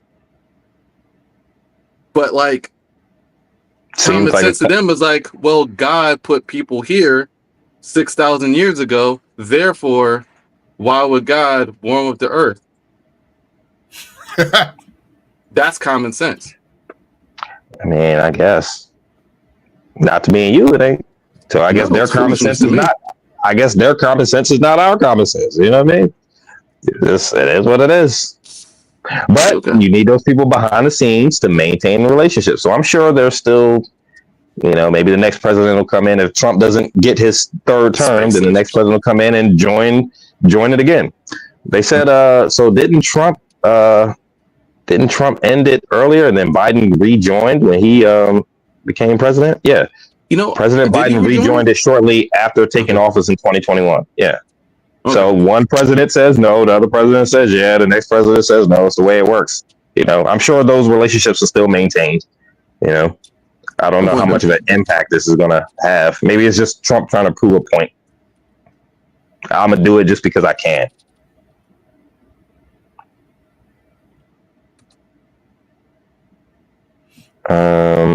So yeah, I'm going to jump to the next. Yeah. Next executive order. Okay, 2021. Yeah, my bad. I was looking when he rejoined. So the next one is ending birthright citizenship. This one's tricky. Yeah, it said it's tough to deliver, according to the BBC. So what does the order say? The order claims to end birthright citizenship for children born in the U.S. to immigrant parents who are in the country illegally, as well as those born to parents who are in the country on a temporary basis. There have been reports that the administration will enforce this order by withholding documents such as passports from people it deems ineligible for citizenship. Roadblocks. The principle of birthright citizenship is established in the U.S. Constitution. The 14th Amendment says that all persons born or naturalized in the United States and subject to the jurisdiction thereof are citizens of the United States. It's pretty clear cut. Potential impact. Trump has threatened mass deportations, which could include those whose birthright citizenship is revoked if Trump is successful in enforcing this executive action. Legal cases could ultimately have to be decided by Supreme Court, which could take a long time. So, the first part of that is going to be really tricky, because it's always been, you come here of immigrant parents, you're born here, you're a naturalized citizen, you were born here. I would almost agree that the second part, so as it says, as well as to those born of parents who are in the country on a temporary basis. Now, if you're here working in the U.S. for 6 months and you have a child here, is your child a naturalized U.S. born citizen? I could kind of agree with maybe no, you shouldn't be, right? If you're here on a temporary basis, right? Now, what is temporary? Is it 6 months? Is it a year? Is it 2 years? 3 years? This one's tough. This is going to be tough to enact. I don't know if he's going to even be able to do this, right? I mean, because in that case, everybody's immigrants, right?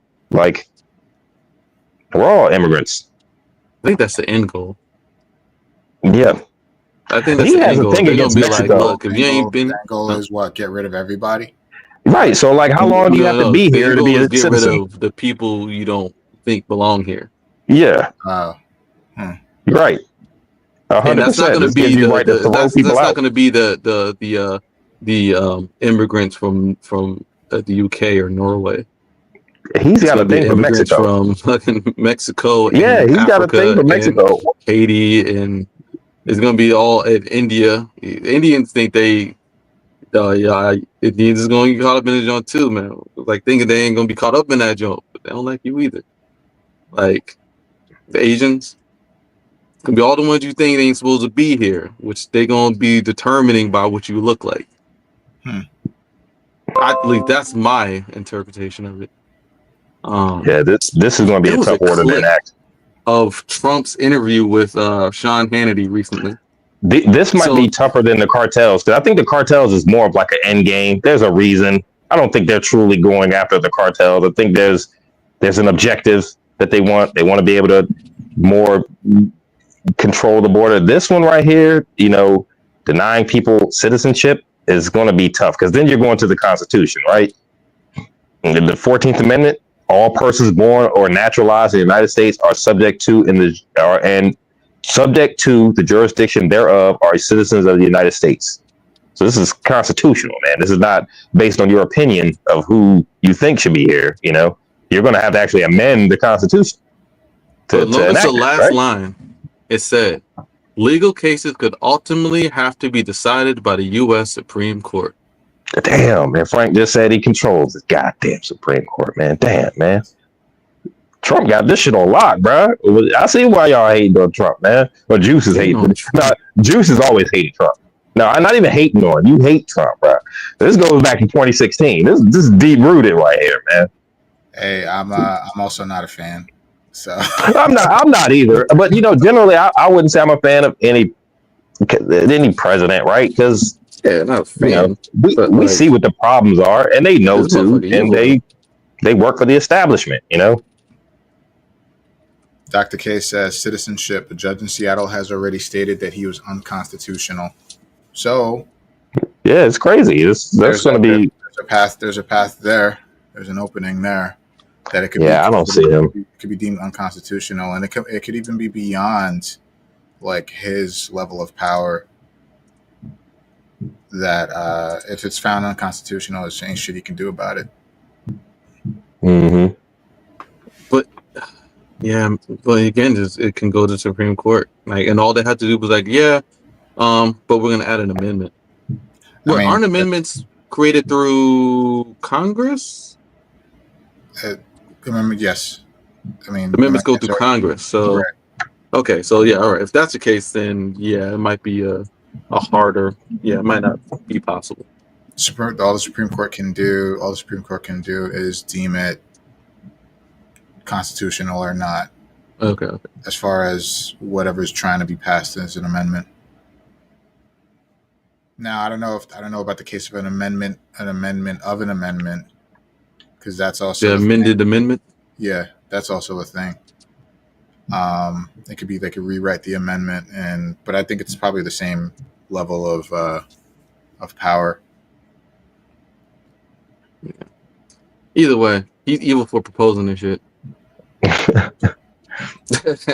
Trump is evil. We're evil for proposing this joke, man. Like, come on, man. Like, look, my understanding I didn't know until later, and considering my American, I don't know, just naivete. But I thought most countries, if you're born there, you can become a citizen of that country. That's how I thought most places were.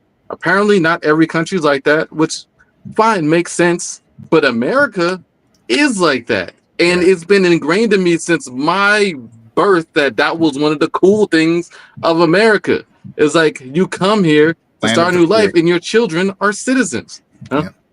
Yeah, it's just crazy. So, I guess times change and national security is a thing, so I can kind of see it. It does seem a little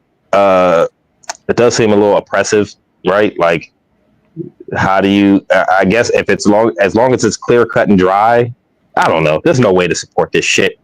I'm trying to just play devil's advocate for Trump. That's what I've always done. I know this dude's an evil guy. You know what I mean? He's an asshole, Hey, me, I was telling my wife this. It was like, we have this like natural inclination to kind of play devil's advocate to like. Just a little bit. Yeah, some of it's natural. I can't help it. I do that John too, man. I'm like, well, what does that really mean, though? But not with Trump, though. I'm pretty sure it's 100% evil. So and playing devil's advocate sparks debate. Nah, yeah, Trump's an asshole, bro. Seriously, during all those George Floyd, we don't see much rioting in DC, and a few years ago, social media, you're seeing shit on Instagram, and like you're seeing the helicopters hover over the crowd, and then the fucking gas pellets being shot out into the crowd to disperse. And this motherfucker's walking across the street to do a photo op. And I'm like, oh, okay, that's just, this guy don't care about nobody, man. Like, he'll order them to gun you down or some shit, Oh, crazy. The doc just proposed or just like introduced a whole nother aspect of the whole citizenship thing. I can't talk. Citizenship thing that I had never even thought about. She said the main problem is that if the kids are not citizens, this will open the door to stateless people. And without citizenship, these kids will have trouble getting any paper from anywhere. So it's likely that it's not like if your kid is born like in a country and that country does like not accept them as a citizen of that country, that means like if they're forced to leave, there's no guarantee that where their parents are from will accept them, or assuming their parents even with them at that point, and then you just have like this person who's just like has no place to be, Yeah, which is weird. Yeah, it comes down. Yeah, you're right. I was about to say, here's the common sense word again. It's like if your parents are from Guatemala and you were born of your parents and you're not a citizen here, naturally your Guatemala should accept you as a citizen of Guatemala, right? Like you are Guatemalan heritage. You weren't born there, but then, like you said, like what if they don't have their parents? What if their parents passed away or something like that? Or, you know, I don't know, just or say there's some kind of special circumstance. Say they left Guatemala off of some disagreement, some political issue, right? Everything is so bureaucratic, you know, and that's where like bureaucratic and common senses don't mix together because it seems cut and dry, but there's levels to the shit, I guess. Yeah, kind of saying when she had to get the kids Belgian citizenship, she first had to prove that they were American citizens first. Oh, damn. First, and in parentheses out here, man. Dang, man. Bruh. So, yeah. That's crazy. So, that's your fault, Juice, you know? What? You're American. You're American self, man. You should have proved they were American, man. Hey, American. Hey, luckily, you know, America accepts the children born here as citizens. It's crazy, otherwise right? It might be difficult for now. And you know, that's wild. Yeah, I'm like, this could actually affect there, and it's. Yeah, I don't know how this is going to go over. I don't know if he can deliver on this one. Well, God willing, he can't. He's got 4 years to do it, maybe 8. This Tennessee senator gets his Interesting. way. So, see, this is one of those things I don't think it's enough time. I don't think. I don't think so either. Yeah. He's going to try, sure, but I don't think there's enough time. Mm-hmm. But you never know. Because again, top of mind. He's motivated. Yeah, he's evil. Just fun fact. Remember that Hitler removed the citizenship from Jews. Yeah. So he was just like, yeah, you're no longer citizens anymore. That's an entire swath of people. So Juice's favorite Trump comparison, man. Hitler, man. You know? He's not far off. It's an apt. Yeah, you're really not. The only thing Trump is missing is a Holocaust or two. You know what I mean? So maybe that's what he's trying to get with this shit. Who knows, man? And I hate to make light of the Holocaust. Let's keep going. That's 9. Man. We have been waffling out here. Like, what time?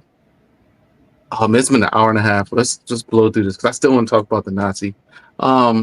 So withdrawing from withdrawing from the World Health Organization, the WHO. What the fuck? What the fuck? This is all over COVID I'm sorry, drama. continue reading. I'm sorry. Go ahead. All right. The order says that the U.S. was withdrawing due to the organization's mishandling, I told you, of the COVID-19 pandemic. I didn't read this before. All right. It's over COVID. The organization's mishandling of the COVID-19 pandemic, Trump's long-held antipathy toward the WHO is rooted in a perception that it was dominated by and so soft on China, which the president has long believed was responsible for the spread of the virus. It also mentions unfairly onerous payments, which is something Trump would say, the U.S. made to WHO unfairly. Trump's always worried about shit being fair. Whatever. What are the roadblocks in this and this is marked as deliverable. So, you know, this is the second time he's ordered the U.S. to pull out of the WHO. It won't take place until 2026 at the earliest, but leaving will require the approval of Congress. So that might be a bit of a roadblock, depending on how Congress pans out.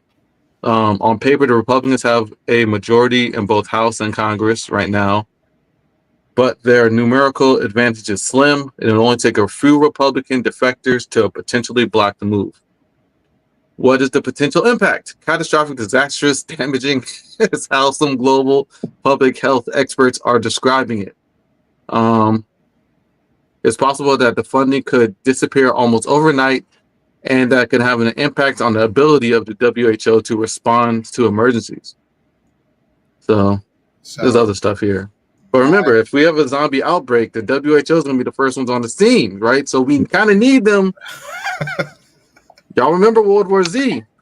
So my whole thing is that there is a clear motive here, and we I feel personally that the motive is because because this whole thing stemmed from COVID. That was one of the sour spots in his campaign and his presidency, right? And he wants to erase all evidence of that. He wants his time as president to be unmarred, and that's one of the biggest things, because that the way it was handled while he was president, he was not popular for it at all. So That's why he lost. I feel like that's the clear motive for why. That's one of the clear motives for why he wants to pull out of the WHO. He wants to discredit them. Like, right, he wants to discredit them and therefore take the attention away from his bullshit. Exactly, his bullshit. Yep. So 100%. This is this is personal for Trump. Mhm. 100%, man. And he's the guy who's petty enough to dismantle an organization, a worldwide organization. That's the thing. Like, so he has the power to do that because he was wrong. That's fucking That's crazy. That's who this guy is. Like, the devil incarnate. It could also be a play. It could also be like a chess match too. So it says of the 196 member states, the U.S. is by far the largest individual funder, contributing almost a fifth of the total WHO budget.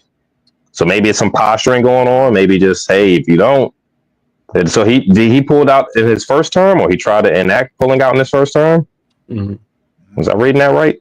Yeah, I think so. But it was like so late in his campaign. I mean, in his COVID hit, like right towards the middle to the end. There was really not much he could do to pull out. It's possible that funding could disappear with the U.S. withdrawal almost overnight, and that could have an impact on the ability of WHO to respond to emergencies. There's also a concern among some scientists that this would leave the U.S. isolated when it comes to access to programs. See, that's very dangerous, right? Like, you want to isolate the majority because of a beef that you have, like, you don't want to destroy bridges. It's the World Health Organization, bro. You need to be in the loop about things, you know what I mean? So hopefully this is some posturing to just get what you want. I don't think it's a good thing. No, like, this is definitely like online. Like, Trump always talks about like the same thing with NATO. It's like, oh, we pay all the money to NATO. We fund so much of this and so much of that. He's always worried about that. But like, we are the richest country. Like, we throw billions of dollars away for nothing, right? Yeah.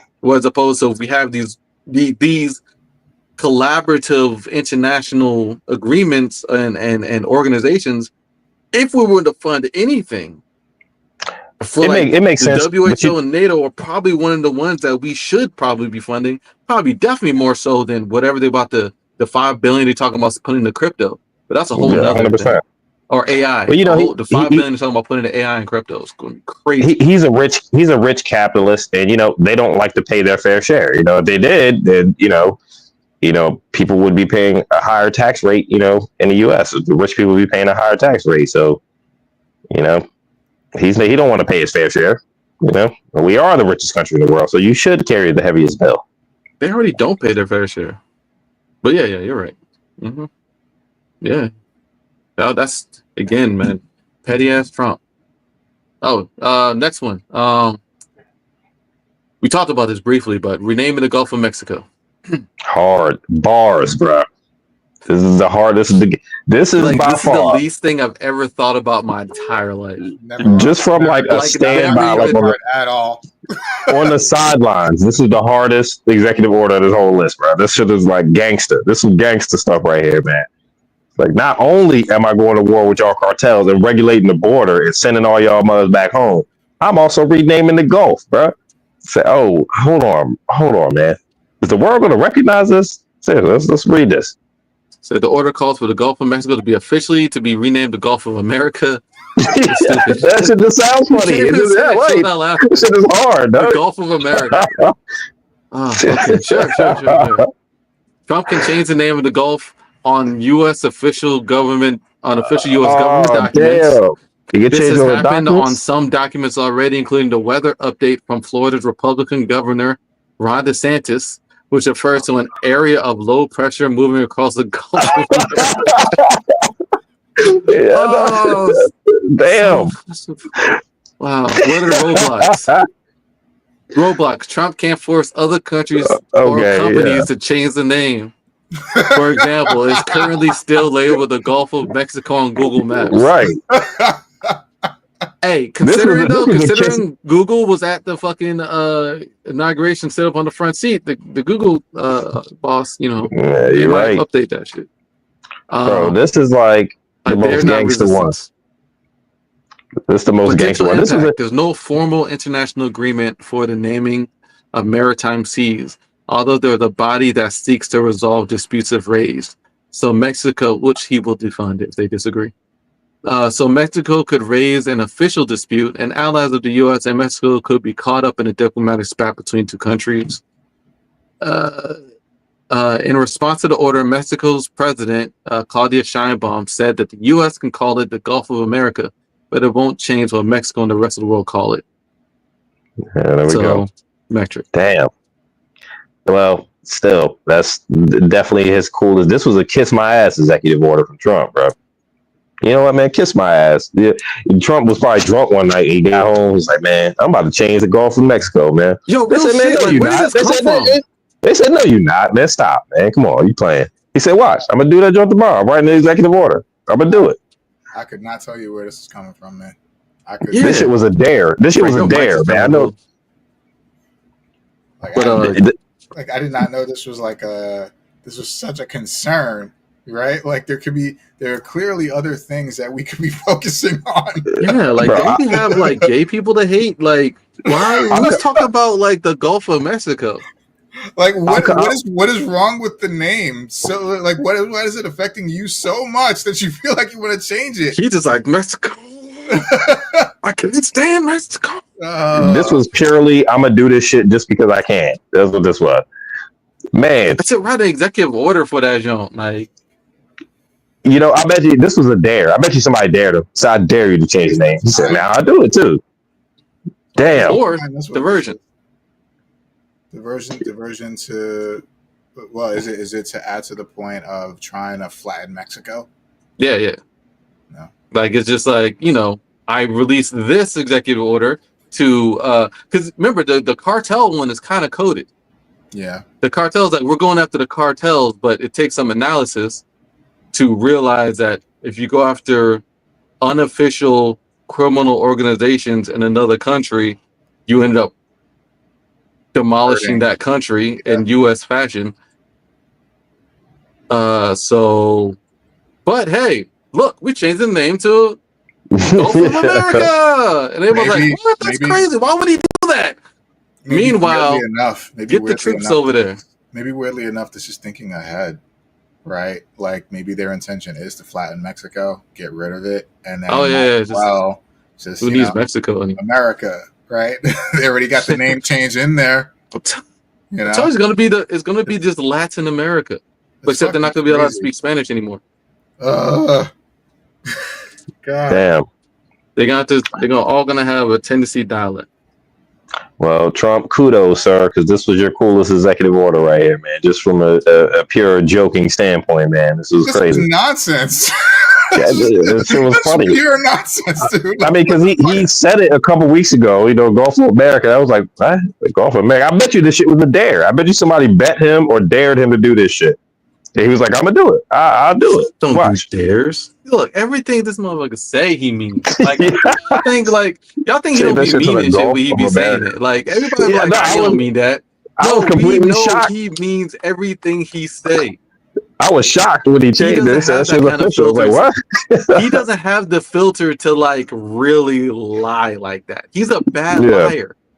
Y'all seen him lie. He's not a good liar. Yeah. But that's kind of good. It's kind of a good thing. That he's not a good liar, right? Because you can tell. He's a terrible liar, but he still do it. Yeah, at least he'll tell you shit. Like, he'll just do it just because. Yeah. Because he don't like Mexicans. Dog, it's very personal to him because remember when he came down the fucking golden escalator, his first thing this family ran on was Mexicans. He don't like, and I don't know what about Mexico in particular, but he don't like the Mexicanness of it. I mean, just something about Mexicans rubs him wrong. What about the fucking wall? You know? Yeah, like the wall. It's like immigrants, but especially Mexicans. Especially Mexicans. You know? I hate these. Yeah. It's like, damn, I don't know. Who hurt you? Probably a Mexican. Yeah, a Mexican. God damn. A Mexican dude stole his girlfriend back in middle school or something, man. He never forgot about that shit. Yeah. He never got over that, Joe. Hey, you don't think Trump wouldn't hold that grudge? I definitely. Hell yeah, he would. Yeah. Trump will hold that joke from middle school, son. And that's and take it out on your whole people. That is the paradox. That is a paradox in thought where it's like it's a joke, but it's not. Yeah. It's right? Hilarious. But it's not. It's crazy. If you slighted Trump, he will go after your nationality. He will go after your entire people and your country. That's crazy. This is the fucking man. This is the fucking man that's the president of the United States. For a second time. See, I think this time around, since it's the second term, it's like a soft disclosure. It's a little bit easier for the American public to accept him as a president because he already been there. So it's not as jarring and shocking to the system that he's actually the president. But yeah, the guy who changed the Gulf of Mexico to the Gulf of America is the president. Where the hell did this come from? It had to be a bet. I bet you somebody bet him or like it's just. I mean, because this is petty. This is ridiculous. It's like, what the hell are we doing? Up in the middle of the night and from like sweating, and he was like, "I got to do this." Like he had a memory that came. Did he dream? He woke up at 3 a.m. Was like. Did someone show him a vision? Did he have a vision of the Gulf of America or something? You know what? The hell, man! I'm gonna change the name of the Gulf of Mexico to Gulf. Yeah, like he just came up at it at breakfast with his wife. He's like, you know what? I'm gonna change the name of the Gulf of Mexico. Like that shit just occurred to him one day. Okay, Donald. Yeah, all right, whatever you want. That's great. You don't touch. Silly, man. Okay, Donald, just don't touch him. Yeah, it's ridiculous. But that sounds like the fact that it's so ridiculous is where the humor is coming from for me. It's so ridiculous. Like, dude, why are we focusing on this? But whatever. So is this the last one coming up? Yeah. This last one might be the most controversial. Sorry, one sec. Frank, can you turn your mic up a bit? My mic. Hold on. All right. So last one of this 6, because there's definitely more. Because we didn't even the DEI thing's not even on here, which is I thought it was gonna be on here, but I'm kind of annoyed that it's not on here. But anyway, U.S. recognizes 2 sexes, male and female. Okay, what does the order say? It is a policy of the United States to recognize 2 sexes, male and female. These sexes are not changeable and are grounded in the fundamental and incontrovertible reality, it says, adding that the federal government will use the term sex, not gender identity. President Trump's team argues that the requirements to refer to trans people in the government facilities and workplaces by pronouns that match their gender identity violates the U.S. Constitution's First Amendment on freedom of speech and religion.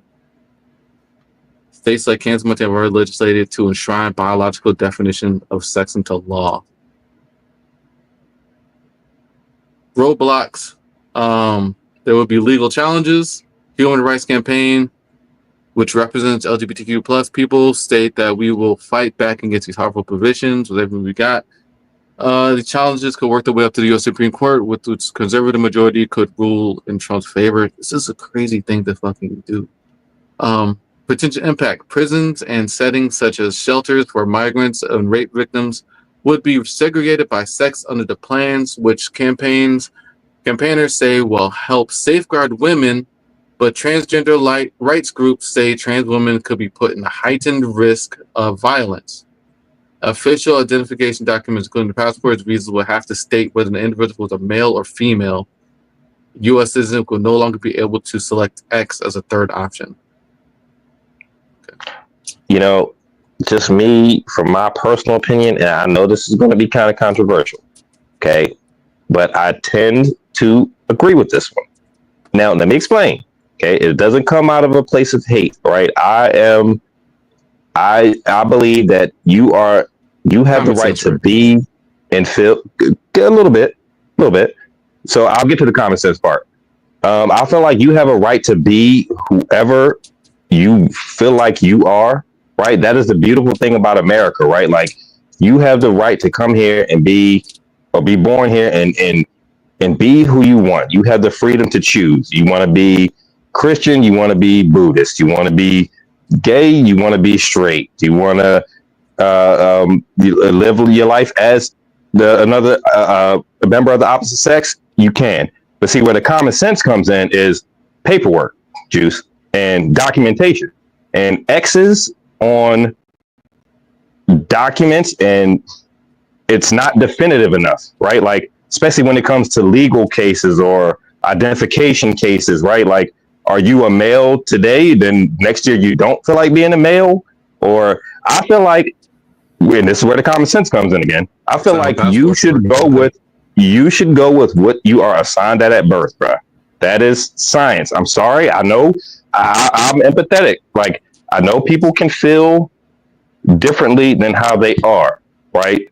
But I feel like, to me personally, in my opinion, if you are born one sex or the other, that has to be your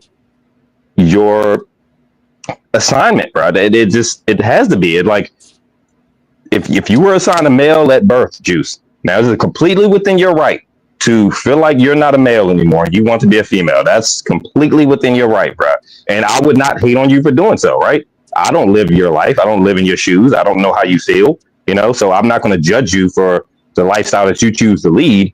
But there also has to be you have to be able to definitively say. See, now it's weird. It's nuanced, right? It is nuanced, right? Let me just propose one. Let me propose a scenario. See, I think you don't like it, Juice, in particular because it starts with Trump. Let me propose a scenario. I'm gonna propose a scenario. Go ahead, We're talking about identification. Yes. Identification means recognizing a person. As far as sex, not gender. But yes. Recognizing a person. So, say you are, the form only has one. Right? What were you born as? As far as I'm aware, the form only has one. It has sex. It doesn't say sex and gender. It's just I think sex. The classification should come.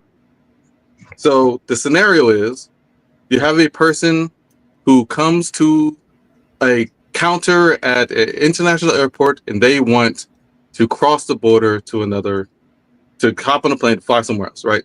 Mm-hmm. So they have to go through customs. And they present their passport. And this person's passport says they're male. Right? But the person handing the person the person at the counter a passport is a woman. Do you not think that might cause? No, if we're talking about the purpose is the identification. What were you assigned at birth? Wait, does the chromosomal makeup help identify somebody? I would say the chromosomal makeup does not help identify a person. To me, this is where the common sense comes in. Well, let me finish though. How a person represents is how you identify them. So if a woman hands you a passport that says they're a male, if you're using your common sense, you're going to say, this is clearly a fraud. This is not correct. This is wrong. This is not a man standing in front of me, or vice versa. Say it says woman and you have a bearded dude standing in front of you. This is But see, clearly there's not. ways around that. This is not a woman, and so you have all of this confusion that comes with that. Do you not think that would be maybe more in line with the identification purposes to identify this person as the gender, sex that they are representing, or what their DNA makeup is? I think it always has to go to what your DNA makeup is. I mean, that's just me personally. It's just me personally. Why? What were you assigned at birth? I can issue you a passport last month. Juice, it's the sex you were assigned at birth. So why do you think that it matters what their DNA makeup is more important than how they present? Because that goes down to your bones. You know, I heard when this debate was really. I'm talking about identification. When this debate was really heating up. Recognizing a person. Why does it matter what their DNA makeup I'm not is saying, over I'm not saying that if they want to be addressed as Miss over Mr., if they say their name is Mrs., now fine, I can identify you by your name, right? But you cannot deny what you were assigned at birth, bro. It's just, I mean, to me, that's clear cut and dry. You know, now you have the right, like I said, to me personally, you can go with whatever you want after that. But there's ways to prove. I can issue you a passport last month, but I can pull up your birth documents from 33 years ago when you were born. You know what I mean? Mm-hmm. So there's ways around that. I can address you as Miss, but you know, to each his own. To each his own. There was a guy who. My question though. There was a guy on who said I forget what he was, man. Some scientist dude. When this debate was really heating up, and he was like, the reason they can dig up your bones 1,000 years from now and tell what sex you were is because that's how ingrained in your DNA your sex is. You know what I mean? Like if you die if when you die, Jews, they dig up your bones 1,000 years from now, they're not going to think about how you felt you were. They're going to tell what you were from the DNA makeup there. You know what I mean? So like it goes beyond. Why does that matter? Because it's fact, Juice. To me personally. Whoa. To me, it is. What if I told you it's not fact that they can tell? And I think a lot of this. What if I told you it's not fact that they can tell 100% from your bones from 1,000 years ago? What if I told you that's not actually a fact? No, there might be a slight variation there, but I would maybe agree 50, with the scientists. I mean, who knows, man? 50,000 years is a long time, but I think a lot of this. For Trump's purposes, I think a lot of it has to do with documentation. I mean, think about it. We're already talking about the cartel and immigration and deporting all these people back to countries. Now, if you come into the country illegally and you Jews change to a she, how am I supposed to know that you are you? Because you're a she. You know what I mean? Like you feel like you're she, but what your documentation says is you're he.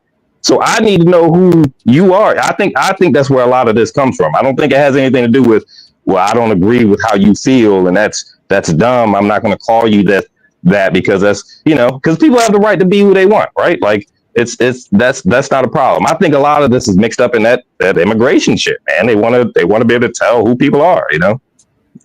I don't know. It's just my opinion. All right, you want to answer my question though? Why does it matter that their DNA that you can't see is more important on their passport? Person's going to another country.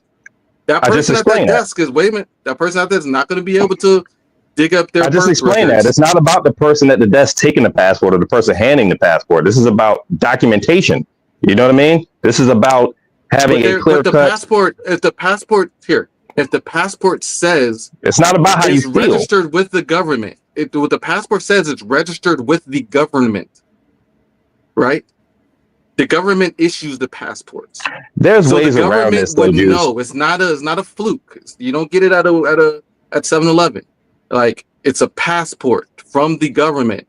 I've got my passport. It's a whole fucking thing, right? Mm-hmm. So why does it matter that a person presenting as a female?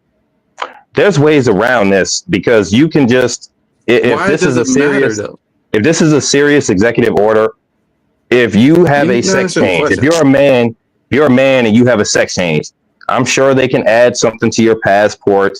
You have to get a new passport. Hey, was male, now recognizes as female. You know what I mean? There's ways around. So that I don't think that is a good enough example to say why this shouldn't go through. What if I told you that's how it worked now, but Trump is proposing only male, female? Because that's what this thing is saying. Only male, female. Is that you don't think that's going to be a cause of confusion? Maybe a fucking problem? Well, not for me personally. I mean, it's hard to step in someone's shoes. Personally, D, you're not trans, right? There we go. Oh, so well, that's not my issue. Personally, D. It's not. Well, you are when you're asking my opinion, right? If you think I'm wrong for my opinion, then you're asking about me. I'm not asking you personally. I'm asking your opinion about whether or not you think a person who is trans would have a problem. Sorry. All right. Let me talk. Yeah, I get you, but you're still asking me about my opinion. So you are asking about me. So my opinion is it's not going to be my particular issue. I'm not trans, right? So to me, to you, this is not really an issue. You know what I mean? Like if you go get your passport, you're going to have a male on there, right? Do you put male on yours? There you go. Me too.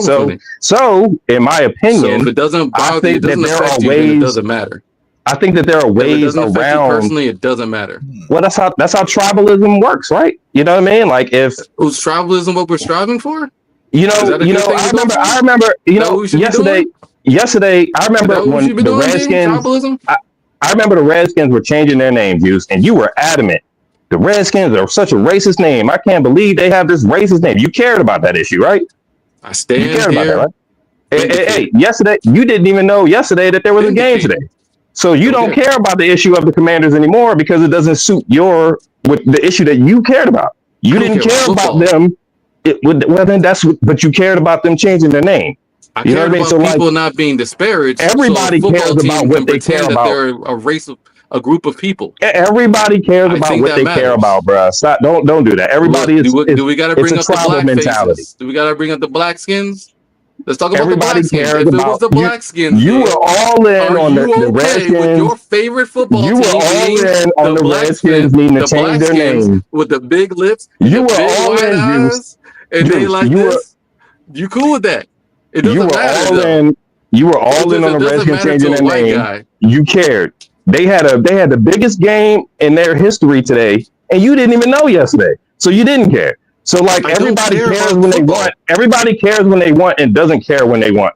So it to say that I don't care because it doesn't affect me. You said I don't care about the trans issue because it doesn't. So if I don't care because it doesn't affect you. I didn't say that. You said that. Well, everybody cares about what they care about. Everybody. That's my point. That's why I'm bringing up the Redskins and the Commanders. You cared when you did, and you didn't care when you didn't. Right. So it's nuances to it, man. Like this particular amendment is not going to affect us three, right? Because we identify as male, right? So I only care to a certain extent. If it affects a friend of mine, that's okay for me to care. Yes. If it's okay for me to care. If it affects a friend of mine, affects me personally, just the same as but same as it affects us. What if it affects somebody who you don't know, but you know is the person who's. What if it's somebody you don't know, right? What if it's somebody you don't know, but they're in a precarious position? You don't know them personally, but you know that they're in a precarious position in their life, a position that Trump not recognizing them made illegal, right? What if there's a person out there whose existence could be made illegal because of a law? Is it okay for me to care then? Because I don't know that person. I mean, you can care about whatever you want, but that's the thing. Right. It goes back to the tribal mentality. You care when you care, and you don't when you don't. That's everybody. That's human beings. That's who we are. You know, even the citizenship one, right? Like, I mean, obviously, I wouldn't want someone who has their life built here to be deported because they are no longer deemed a citizen of the United States. But does it affect me personally? You know what I mean? Like, you know, it is what it is. I feel like if this is real, I feel like that trans peoples, and as long as they are recognized by what they are now, like what they are, I feel like they can work around this, man. There can be. Now, it does say in the article that it will affect what you read, that it'll affect jails, prison settings. So transgender rights groups will say that trans women could be put at a heightened risk of violence in prison, right? Because they're going to be housed with the male prisoner, right? So there are certain instances where it could, go either way, but I feel like this could be a workaround, bro. I think we can compromise on this. Okay, I think it's not as bad as it seems. The compromise is as long as you are recognized by what you are now, by what you identify as now, right? But we still need a way to document what you were born as. You know what I mean? What if I told you that way does exist currently? How was that? You just said if I walked up to a passport counter and I handed you the passport and I was a man, born a man, and I was now a woman, that person wouldn't know, right? Yeah. Right? So, what do you mean? Well, that was an example I made based on the new rules. So, yeah, I need a way to document what you were. Wait, here.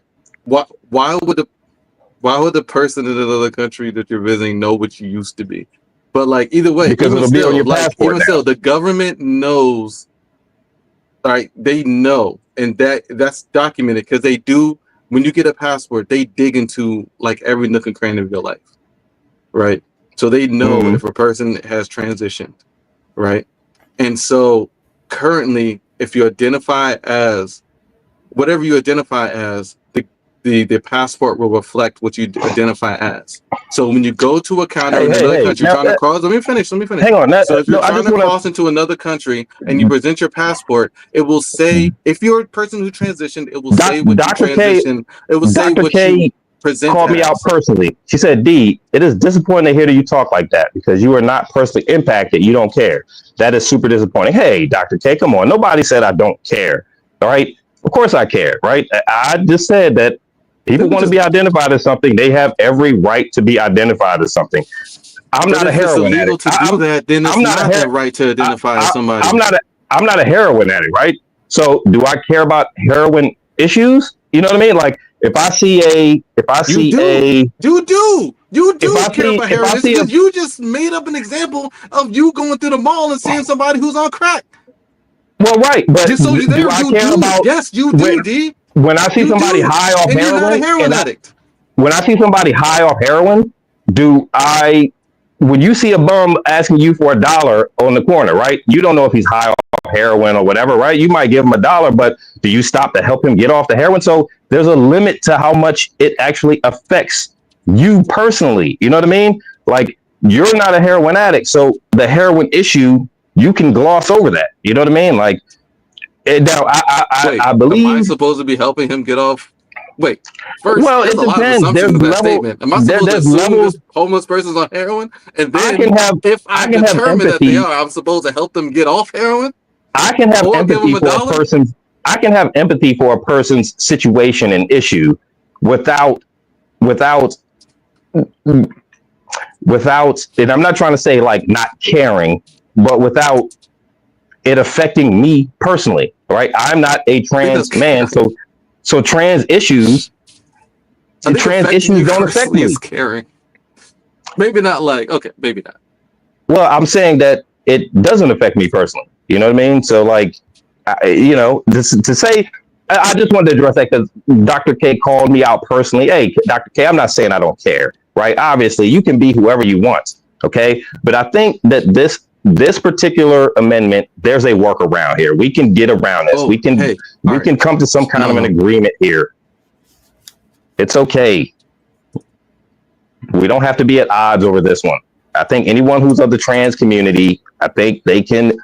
There's a way around this, man. All right, let's talk about if we're talking about stuff we care about that affects us.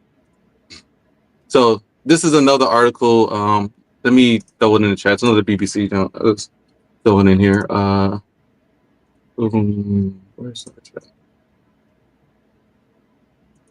Man, we're so bad with managing time. I am so sorry. It's 2 hours in.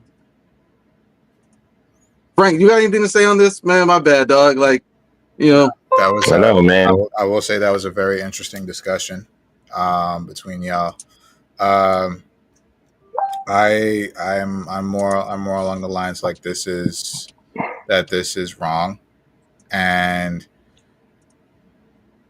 to your point, D, everybody should have the right to identify as who they want to identify as, and I think that's a full stop.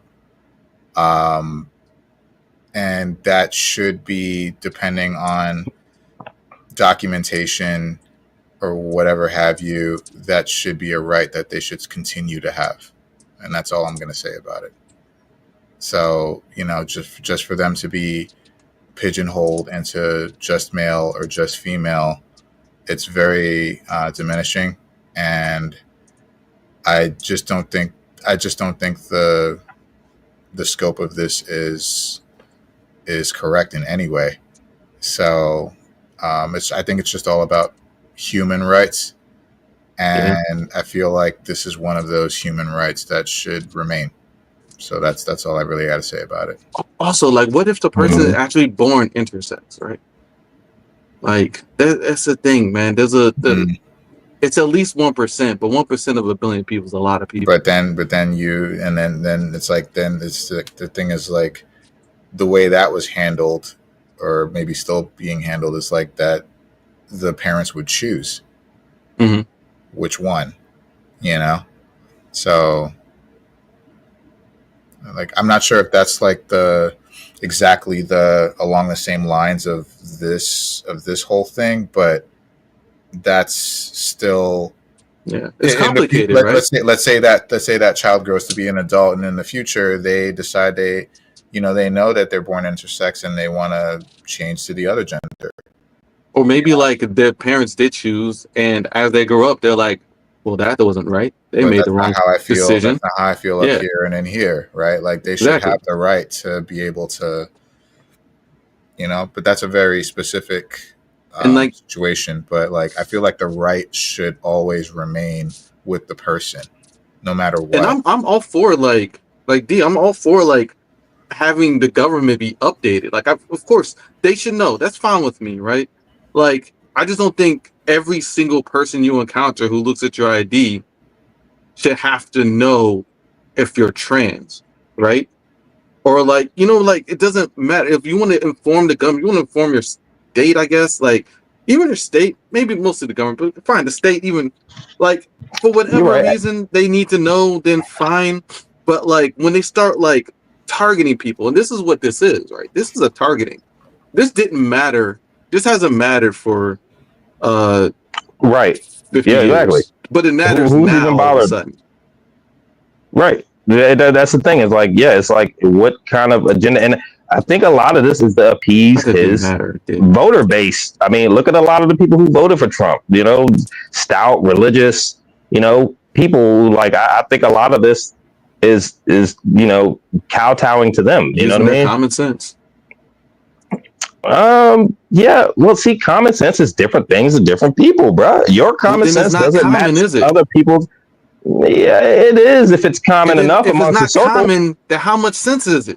Now there are certain things when you talk about political like the nuance. Whole thing is some bullshit. When you talk about political nuance, when you talk about political nuance, that's different than common sense, Juice. Like, this issue right here is not. Now, whether a person was born male or female, that's common sense to me. Now, what a person identifies with as now, that's not common sense. People. That's Juice. Come on, that's like a percentage of. I mean, come on, man. You know, like that's what's the percentage of a billion? What's 1% of a billion? We ain't never met them. We ain't. Where's their voice in Congress? Where's their? You know, you met somebody who's a hermaphrodite. You met somebody who is two sexes.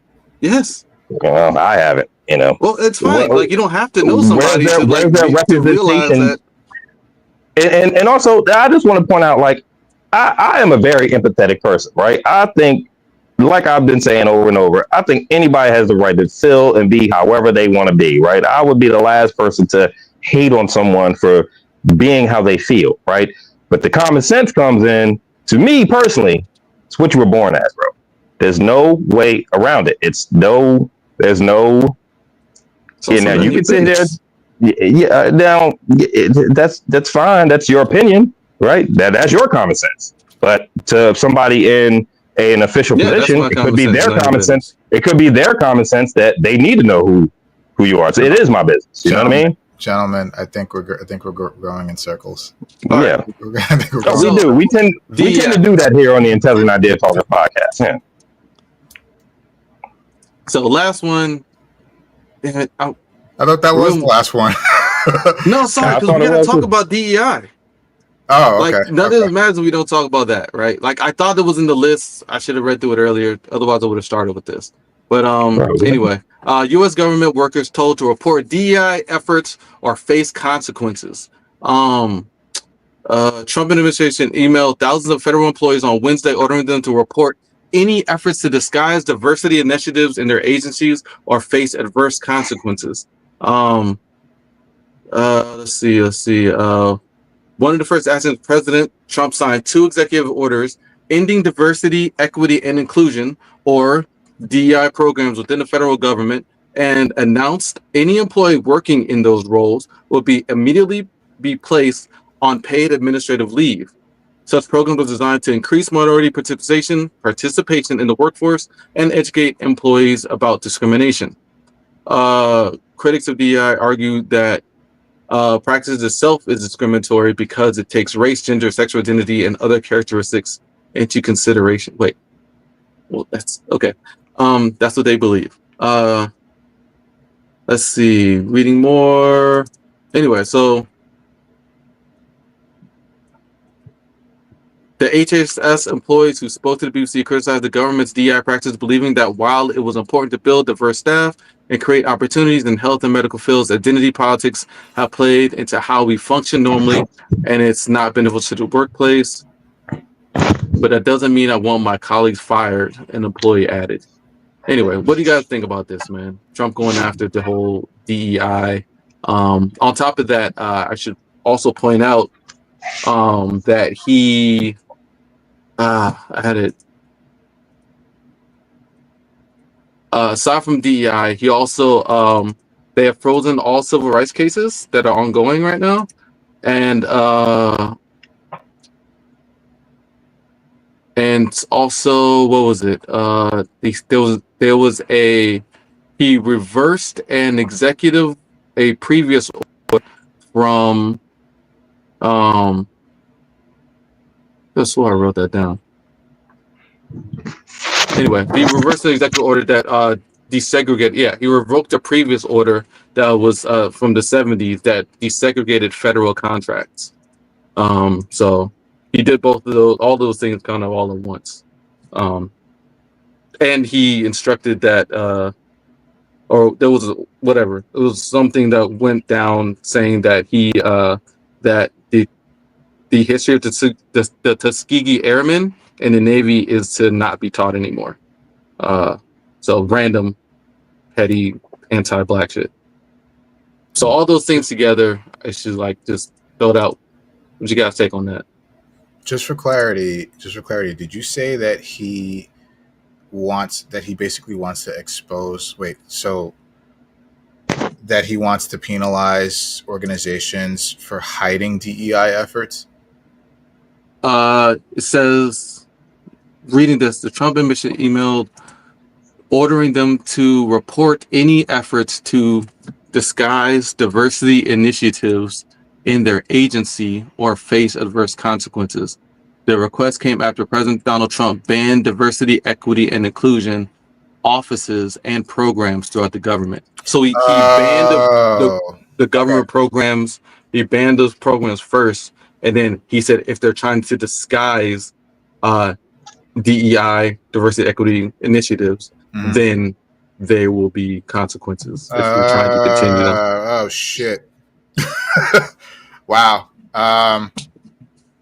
There's... Dr. K wrote in, DEI, around 76.5% of DEI hires are white. 60% white women, only 3% are blacks, the lowest of all racial demographics. All veterans are DEI hires. Yeah, that's kind of like along the lines I was thinking. Thanks for bringing that point up too, because that's kind of along the lines where I was thinking, where it's like the lines are blurred when we talk about DEI, especially when we talk about it in the government and agencies. They can basically try to put because they still have that control and the agency, they, like, especially like at the top, they can still put whoever they want into DEI and call it the I part, right? Inclusion, right? So, and to her point that black people are at the lowest percentage, even though it was meant to benefit all people of color. Usually think about, black people first, right? Like, and that's not the case here. So, damn. Overall in general, this is bad, but damn. Racist ass shit to me. Yeah, it is racist. I mean, 100% look, racist. So even like Dr. K just said, 76% of our hires are white, with 60% being white women. But this is some racist shit because we know who they think about. Right. They think it's black people. Mm-hmm. They see black people in the government. Yeah. Mm-hmm. No. Go ahead. Yeah, they see black people in the government. They're like, yeah, we got to get rid of these people. Mm-hmm. Yeah, it's 100% racist, man. So it says critics of DEI like Trump argue that the practice itself is discriminatory because it takes race, gender, sexual identity, and other characteristics into consideration. Well, that sounds like what white men been doing for 250 odd years. So this shit is definitely racist, huh? Like that's what y'all been doing. So exactly. Now that it's like as if it wasn't happening before. Right. So how is taking it away going to fix the problem? It's definitely racist, man. But he's kowtowing to his political base, bro. Racism is still deeply entrenched in the American psyche, man. It just is. So I don't think so. I mean, yeah, I do believe racism is entrenched in American psyche, but white psyche. Yeah. I definitely believe this is very specific to Trump. Mm-hmm. Yeah, because it wasn't a problem. I would agree with that too. As far as it's a Trump thing. Yeah, like it's Trump and his ilk. Like those guys, like Ron DeSantis, right? Like the Trump people are very invested in, and it's the same as the whole transgender thing. It's the same as the whole gay rights thing. It's all lumped together for them, right? It's the same with the whole abortion thing, right? The women's right to choose. Like for them, it's all the same. These are things that these people should not have access to, because they can't make the decisions. Anytime you hear about a DEI, it's never in the correct context. It's always saying these people are in this position because they lowered the standards, right? Because otherwise a white man would be there. That's their only argument ever. And they'll never bring up veterans being a DEI, right? And this is an example. This is an example of what I mean with him, kind of kowtowing towards his support group. So later on in the article that you sent, you says,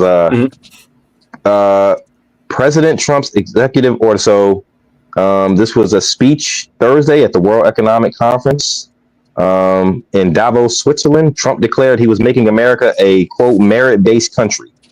So President Trump's executive orders rescinding affirmative action and banning DEI programs are a major milestone in American civil rights progress and a critical step towards building a colorblind society. Yukong Mike Zhao, president of the Asian American Coalition for Education, said in a statement. He said it's a critical step towards building a colorblind society. So like now we don't see color in America, the colorblind society. I think everybody is just, they're all under this. It's tribalism, bro. Like you get people believing the same thing. And now no matter what, this is an Asian guy saying this, that they're going to build it to go towards a colorblind society. It's a major step in a major milestone in American civil rights progress. Wow, I thought integration was supposed to be that, you know what I mean? So, 50 years or 60 years later, we still talking about the same thing in the hiring process. But this is 100% racist. This is just to make it easier to hire more men. It only have to be white men. This could just be more men, just to basically hire whoever you want without having to to go through the scrutiny of doing it, and it's 100% racist based, bro. This has nothing to do with making civil rights progress or anything like that. No, they're not interested in civil rights at all. Like just the whole idea of them going out and targeting the Tuskegee Airmen, right? That whole program, right? That whole segment of the history of Black people in the United States and in the Air Force is like, why would you do that if it wasn't racist? Right? Like they had a role. Why would you go out to do that if it wasn't race based? You thought they were DEI? Now, Juice, what the fuck are you talking about? Hey, Juice, our common sense sounds dangerously close right there, man. Because I agree with you, man. See, that's common sense. There's some common sense we can agree on. Like, why would you do that? Yeah. Yeah. I call it deductive reasoning, but sure. It's 100% racist. Okay, fine. Put a nice little bow on common sense, man. Deductive reasoning. I'm gonna start using it. Yeah. Deductive reasoning right there. I'm gonna throw that shit around, bro. But yeah, it's 100% about race, man. Like, I guess maybe as Black men, we could point out the race card more easily, Yeah, because they always like to tell us, like, oh, y'all imagining it. Mm-hmm. Yeah, but I mean, we've been some of the prime victims of racism in America is the Black male. So, our fathers, our forefathers, So, yeah, I guess we have as much right to talk on as anybody else. Speaking of like imagined racism, I want to say thank you for making it happen. Thank you.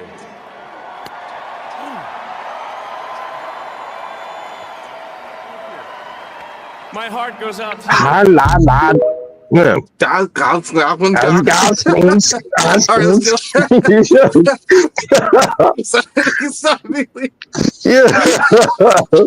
That Hitler joke. You ever see that? You ever see that little Hitler meme? I forget where the movie is from. Where like they'll go tell him some bad news. They'll be like, Bucky killed Tony's parents, and Hitler like takes his glasses off real slowly and shit. You ever see that joke, man? It's like hands are shaking and shit, and they'll like do a different voiceover for whatever scene. So like they're breaking the news to Hitler, and man, it's crazy. Yeah, man. But so I speaking totally of imagined 100%, racism, telling us that it's all made up and shit. I 100% believe in symbolism, man. I think people throw symbols are real and symbols are important, and like even symbols we have on our money, symbols you see on bridges or overpasses when you walk in buildings, symbols that people throw up with their hands, and it's a way to communicate without communicating almost, So I don't think this was an act. Now he is Elon Musk. I mean, he could have just forgotten himself and just remembered how rich he was in the moment and just did some crazy shit, but looked an awful lot like a fucking Nazi salute. You know what I mean? What would that have been? What, Elon Musk? Oh, he forgot he was so rich. Oh man, I'm so rich. Yeah, he got to a haze. Yeah, he got to a haze. Yeah. That's sorry, anybody who's Germany. Yeah. Oh man, I'm so rich. I forgot how fucking rich I am. The thing that really fucking appalls me about people in general is just that there are people that have the nerve to say that was not a Nazi salute. There are people that have the nerve to defend that and saying it was just a greeting. There are people that have the nerve to say that that everyone is tripping because they don't know, they didn't live in those times, they don't know what a Nazi salute looks like, and I'm just like, I don't know, like, it's like, bro, we shit all like watch. shit like that. I don't have patience for, like, whatsoever. Like that was what it was.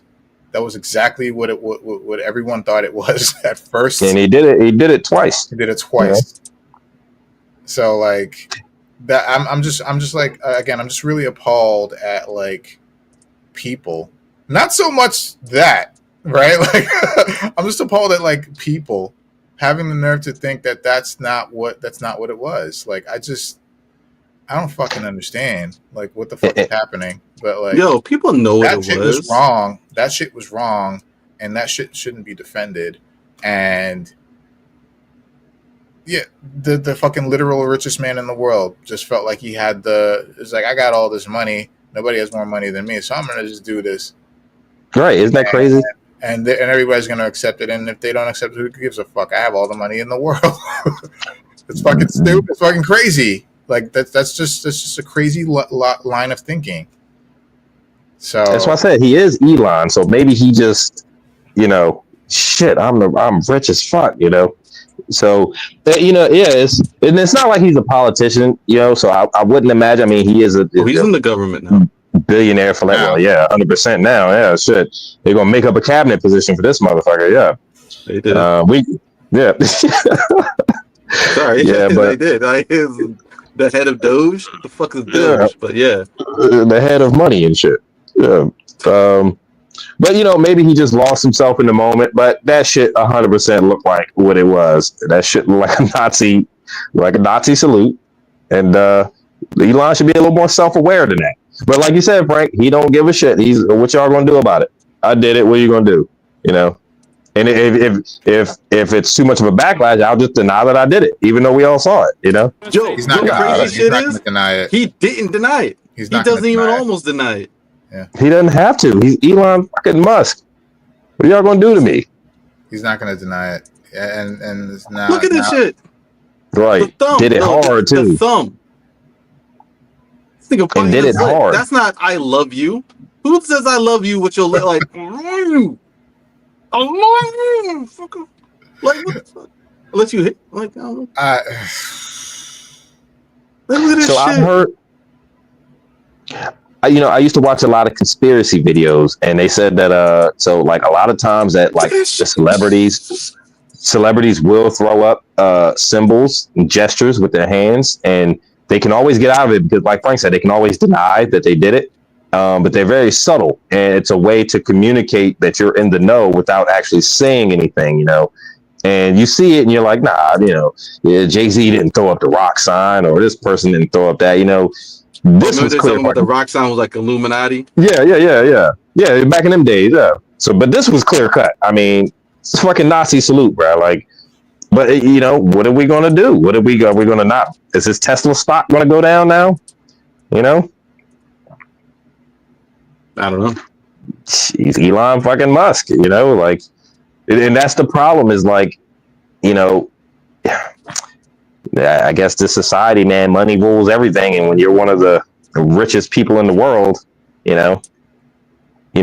heard about, rich people get that sense that they're above the law. I mean, imagine Elon fucking Musk, bro. Like, he's above public opinion, unless it affects Tesla stock. That's all, SpaceX. It's the only way he's not above public opinion. But other than that, I don't give a damn who y'all see me with. I don't care what symbols I throw up. You know what I mean? Remember, if anybody says this is anything that it wasn't, you gotta remember. That's what a fucking Nazi would say. Mm-hmm. I don't know if y'all watched that, Joe, man. Creature Commandos? Actually, no. I've seen a few episodes, but I haven't seen this one. This is like episode 4. Look, okay. This episode is everything, man. Like this, like G.I. Robot has been my motherfucking like therapist through this whole thing. Like this whole time, get ready to die, Nazi. Like this whole time, man. Like, that's all I'm thinking about. But yeah, man. So are we going to touch on Wicked before we get out of here, or? Yeah. I just want to run through the last things, and then we can talk Wicked. So he did the Nazi salute. Just the things that people said that it was. Okay. They called it a Roman salute. Oh shit! Okay, yeah. So I guess Rome wasn't in the. They were like, that's not a Nazi salute. He did a Roman salute. We don't know what you're talking about. You guys are delusional. He's clearly doing a Roman salute. Then they said this was his autism acting up. What? They said he was too excited, and he's shit. I'm rich. Fuck. He just got excited. He just got in the moment. Autistic, and you never know what they'll do. Yeah. And This is then those Nazi symbols on national TV. yeah, just those Nazis. Heil Hitler. And then they also say, of course, we don't know what we're seeing. And then they also said other people have done it too. I don't know if y'all have seen the memes. We have memes of like Barack Obama doing like this, and they have the memes of AOC doing like this, and just other stuff. Kamala Harris, right? When they're giving speeches, and they're like, "See, they did Nazi salutes too." Just saying, like, you guys are overreacting. But look, this is what Nazis do, right? Like, this is what they do. So whenever they say that shit, man, just remember. So are you officially declaring Elon Musk a Nazi? It's official. Yes. Yeah. I've said he was a Nazi before, but I'm glad I'm vindicated now. So he is definitely a Nazi. Also, a bit of Trump is not Nazi too. Yeah. Sorry. Oh, yeah. No, I agree. They're all Nazis. Yeah. Wait, let me think. I'm not sure that Bezos is a Nazi, and I'm not sure that you know what he.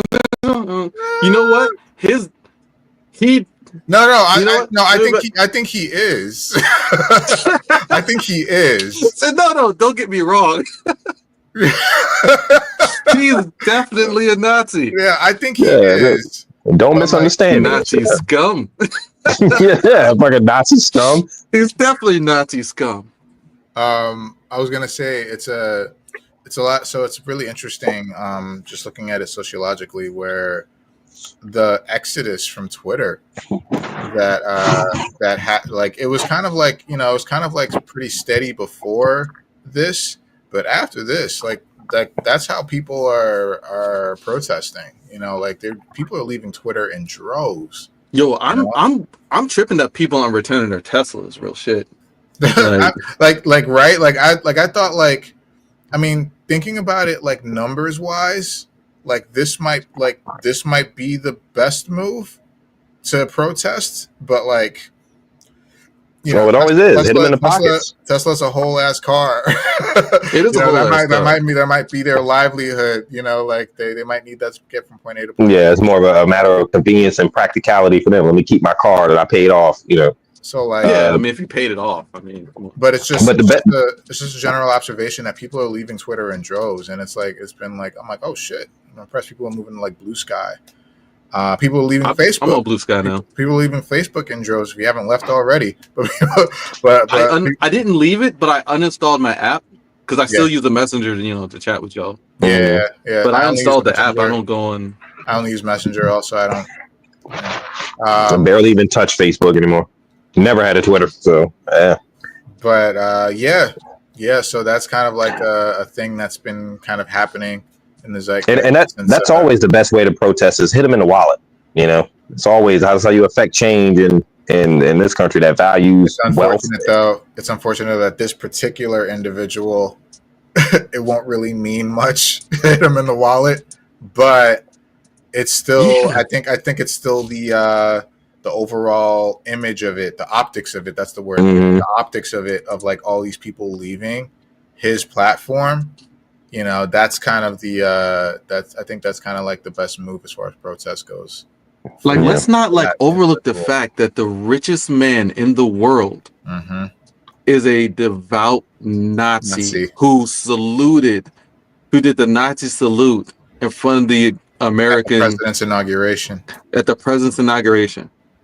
I don't know what else it would take for motherfuckers to wake up. There's nothing. There's we already had the limits. The limit test for credulity has passed years ago. But if this ain't it is not going to be anything else. He's literally in the government with the ambition to dismantle the government. They're all of these things they're doing with the CDC, with FEMA, talking about dismantling FEMA, talking about DEI, the justice. They are taking the government apart brick by brick, but as we speak. Like, there's so much stuff that happened we didn't cover here. CDC ordered not to report. NBC News obtained a copy of a memo which advises the leaders of the CDC, the NIH, and the Food and Drug Administration to refrain from publicly issuing any document or communication until the regulations and press releases, including regulations and press releases, until it's been reviewed and approved by a presidential appointee. And this is in place currently. That's in place currently. Their CDC, NIH, and Food and Drug Administration are not reporting, right? So, you know, just be careful with the fucking meat you buy right now. Cook that shit real well, right? Because you don't know what the fuck is on it. We just had a whole salmonella issue. That's why the fucking eggs was crazy high. That's why the fucking grocery stores had no fucking chicken, right? Because the motherfuckers, like, because the CDC was like, hey, right? We gotta, not CDC, well, one of them. They was like, yo, we gotta pull this back. And they were like, salmonellas everywhere, kill it. We don't get these reports right now. This is just one of them, right? I mentioned before, the civil rights cases are currently frozen, right? Yep. So anything that was pending on the docket is not being moved along. They just stopped it, right? So anyway, sorry. But that's just like, we're in the middle of a Nazi takeover. Like, we're in the middle of Nazi Germany #2. Like, if you guys look at the history of how Hitler did what he did, it's almost fucking task for task, man. It's almost tit for tat. Like, it's crazy right now. So, you know, like, it's gonna come down to like what we, I don't know, man. Like, you know, fucking emperor's taking over. What we gonna do? You know? Yeah. Protect yourself. I mean, protect yourself. Yeah, protect yourself. Got locked down, you know? And you know, the scary reality is that with all these politicians and all these big tech guys and all these oligarchs and this conglomerate of power that's just swirling around us, it's like we're kind of at their mercy, bro. We kind of just got to go along as the American public. You know, we kind of just have to go with the way the wind blows, right? You know what I mean? Our defense was the government. That what was could we do against Elon Musk? But they bought it. You know? Exactly. Just like you said earlier in this conversation, the checks and balances. The government's supposed to regulate itself. You know, now it no longer does. And they sold it, and the rich people bought it. One can hope that like the best case scenario is that maybe after 2 years of this and seeing this happen and, you know, shit start getting real for a lot of people very quickly all over the United States, like maybe best case scenario is like we're tired of this shit, you know, and the people actually start to rise up and say like we're all tired of this shit, like we're all being affected and the band together, yeah, and we you know, we do something about it, you know, not like we do something about it, because like that's best case scenario. I don't fucking know, but like in the meantime, like we got to go through some shit first in order for that even to be considered a scenario. People have to be uncomfortable enough. Right. Yeah, true that. True that, man. Well, you know. Yeah. So you want to throw Snoop in them too? Who performed at the inauguration? Was it Snoop? It's up to y'all. Nelly? Like, you know, I don't have much of us.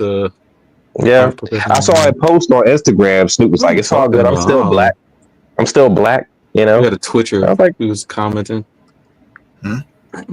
Somebody on Twitch is commenting, talking about best case scenarios we do as well under Trump this time as we did last time. What we're tired of is a wide open borders, women and men's sports, out of control inflation. Most of us aren't progressive anymore. We learned it to lie. I don't know. Like, I guess we'll see, right? I agree with some things, except for the progressive I'm willing. We don't have a choice. Like, we're gonna have to wait this bitch out anyway, right? We should always strive to be progressive. You know what I mean? There's nothing wrong with bettering ourselves as a society, right? Like, but I would think so. everything comes down to opinions. Women and men's sports, or men and women's sports, right? Like I think we can agree on that. And other things like just it comes down to what your opinion is of a certain situation. Maybe that's why they don't truly let the public into government, because then shit wouldn't get done. You couldn't get 100 people to agree on the same issue. You know what I mean? It's going to be 70-30. It's going to be 50-50, you know? So like, that's how democracy works, you know? Wasn't that like a doctrine of the, let the men must be governed or something like that, right? Like, you can't let everyone actually participate in government because you wouldn't actually accomplish anything, you know? So I don't know. It's true. I mean, the people who participate are the voters, right? I think the only issue is that, like, the voters should vote how they feel, and the politicians in the government who are supposed to represent the people shouldn't be representing people who pay them the most. Mm. I think that's it, right? Like, I think that's really what it comes down to. Like, if, like progressives, like, I guess if I'm going to talk about like the progressive position, which I clearly going to do, is that like one of the main progressive positions I'm aware of is that, money in politics is fundamentally a bad thing. That people, when they vote somebody in, they're voting because they believe that person has their values. But if the person is voted into office and then do not deliver and deliver for the people, but instead they deliver for special interest groups, then that's fundamentally a misuse of their power, right? That's one of the main tenets, right? Like, I think that like government is a tool for the people, right? And that like when the government is bought by the few, right, then the people who vote for the government, the people who are supposed to be representing the government, or the government who's supposed to be representing the people, stop working for the people. I really think that's just really comes down to. So if you like, yeah. Sounds like common sense to me, Juice. I agree with you. It does, right? Sounds like common sense, bro. It's not common sense, man. What you talking about? Yes, it is. Oh, okay. Well, what did you say? What was the other term? That is common sense, right? You take the money out of government and you let the government represent the people. Is that not common sense? Sounds common. I guess it's not common sense if it ain't common, right? But it sounds right to me. Deductive reasoning right there. Sounds like deductive reasoning to me. You know what I mean? I agree with you. Right? Like, I believe that's how it should have worked, But yeah, it's how it should work. Yeah, not even should have. It should. That's how it should be. Like that. Sounds fair, cut, and simple. But yeah, it's not how it actually works. That's the problem. Yeah. You believe in Elon? You must be a Nazi. That's what a Nazi would say. Said the few believe Elon. Yeah, the few Nazis. The Fuhrer. You know what I mean? The Fuhrer. All right. Yeah, shit. Well, damn. I mean, okay. Anything else about Elon? Anybody? No. We could jump. Let's do. Yeah, my big guy. It's getting late. Yeah, do a little bit on Wicked, man. Just because I just saw it. I just watched it this morning. I watched it last night this morning, and wait, you watched it twice? No, I watched it last night. We got off Prime. Fell asleep. I couldn't make it to the theater. So I got it. We watched it on Prime, and then I watched it. We started last night, and it went on so long that we ended up switching over to have to finish watching in the morning this morning. Mm-hmm. Yeah. So I thought you fell asleep, dog. I'm about to say, see, that's getting old right there, bro. So I can't make it to a whole movie, dude. Like the baby kept waking up, man. Like, look, we were watching. We was halfway through it, and she woke up like. Start working like 3 times. I was like, all right, man, I'll just finish it tomorrow. Yeah. That's how it goes. Also, honorable mention real quick before Wicked. Frank, I saw your movie. I saw Prey, man. Finally, man. And I know you suggested that I watch that to get a resolution to the Predator story. What? There's still no resolution. There's nothing happened. You know what I mean? No, I didn't say it was a resolution. Well, not a resolution, but like that's my problem with the Terminator and the Predator is like there's no end game to where we're going. And like Prey didn't give me any more. You know, it was cool. It was a good movie. It didn't give me any more about the Predator is the main attraction. Show me more. Show me the Predator. I want to go to his home planet. What are they doing? What are they, you know? But anyway, that's a dishonorable mention. It was cool. Nah, it was a good movie. Wouldn't that kind of lessen them? Yeah, I don't know. I feel like when you like dig too deep into like, you know, what they do, it makes them. I just want some sort of a resolution to their overall story than the monsters that they seem. Yeah. Maybe they're just supposed to be just monsters, right? Yeah, just you're not supposed to humanize them at all. Where's the money in that? You know, yeah. where's the money in ending things? Yeah. Yeah, but Juice, man, what do you think about Wicked? What were your overall impressions, man? All right, I guess fine. I'll go first. We already know Frank loved it. He's the one that hyped me up on this jump. So let me say, it was a great movie, man. Like I did like the movie a lot, man. Like the actress, I forgot her name, but Elphaba, man. Dude, Elphaba is like my Cynthia favorite Erivo, person. Yes. So Cynthia Elphaba. Erivo. Cynthia Erivo. Erivo. Yeah, Elphaba was like my like hands down my favorite. Like just the way she looked at folk, like just the way she was just like carried herself. Mm-hmm. Yeah, man. I love that, man. She wasn't taking no shit from nobody. Like, and you tell like she was like hurt, you know, she was wounded, right? She didn't like being ostracized, but at the same time, she didn't shrivel up because of that. What she did was what's the word? Like she reasserted herself, and like I love that, man. Like I thought that was super cool to see her, like because you know what she was going through. So that was my thing. The music was good. I thought the music was good. I will say it was for me. The last scene was everything, right? That last scene was with the broom. Everything from the movie, right? The broom with some dope visuals, yeah. The whole thing, man. Like from the grimoire, the grimory. Yeah, the grimoire. Like that was great, and I think like Wicked lore, like the whole Wizard of Oz world, that lore. I'm digging more into it. I had the book Wicked, the audiobook Wicked, and I started it. I have the book also, not audiobook, but I have the book as well. I didn't finish it because I was listening all the time, and the narrator's not the greatest. So I kind of like dropped off. But it's a lot darker than the play, like a lot darker than the play.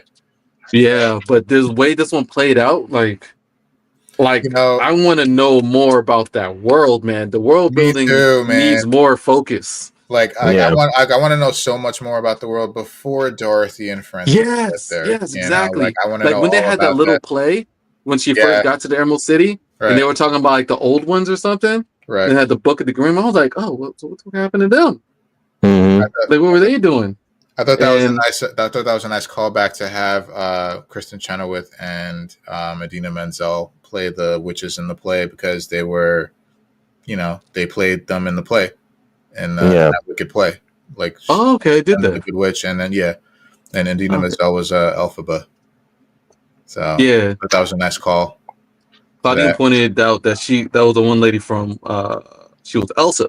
Yeah, the voice. Yeah, the voice of Elsa. I will also going back to your comment about while talking about the broom. Yo, when the broom, that whole scene when she gets the broom, it reminded me of like when like a protagonist in like a game or something gets their weapon. Yes. You know? They like got the way it played, tool. Right, exactly. The way it played and the way it like slowly came into her hand and then she just grabs it. Like I was just like, I immediately thought of God of War, Ragnarok. Yeah, when he gets the spear. Yes. When he gets the spear, I was just like, I got the same chills when he gets the spear, the Draupnir spear, to fight Heimdall, to be able to hit him. And I was just like, this is awesome. I love it. I love the fact that they even paid attention to doing it this way.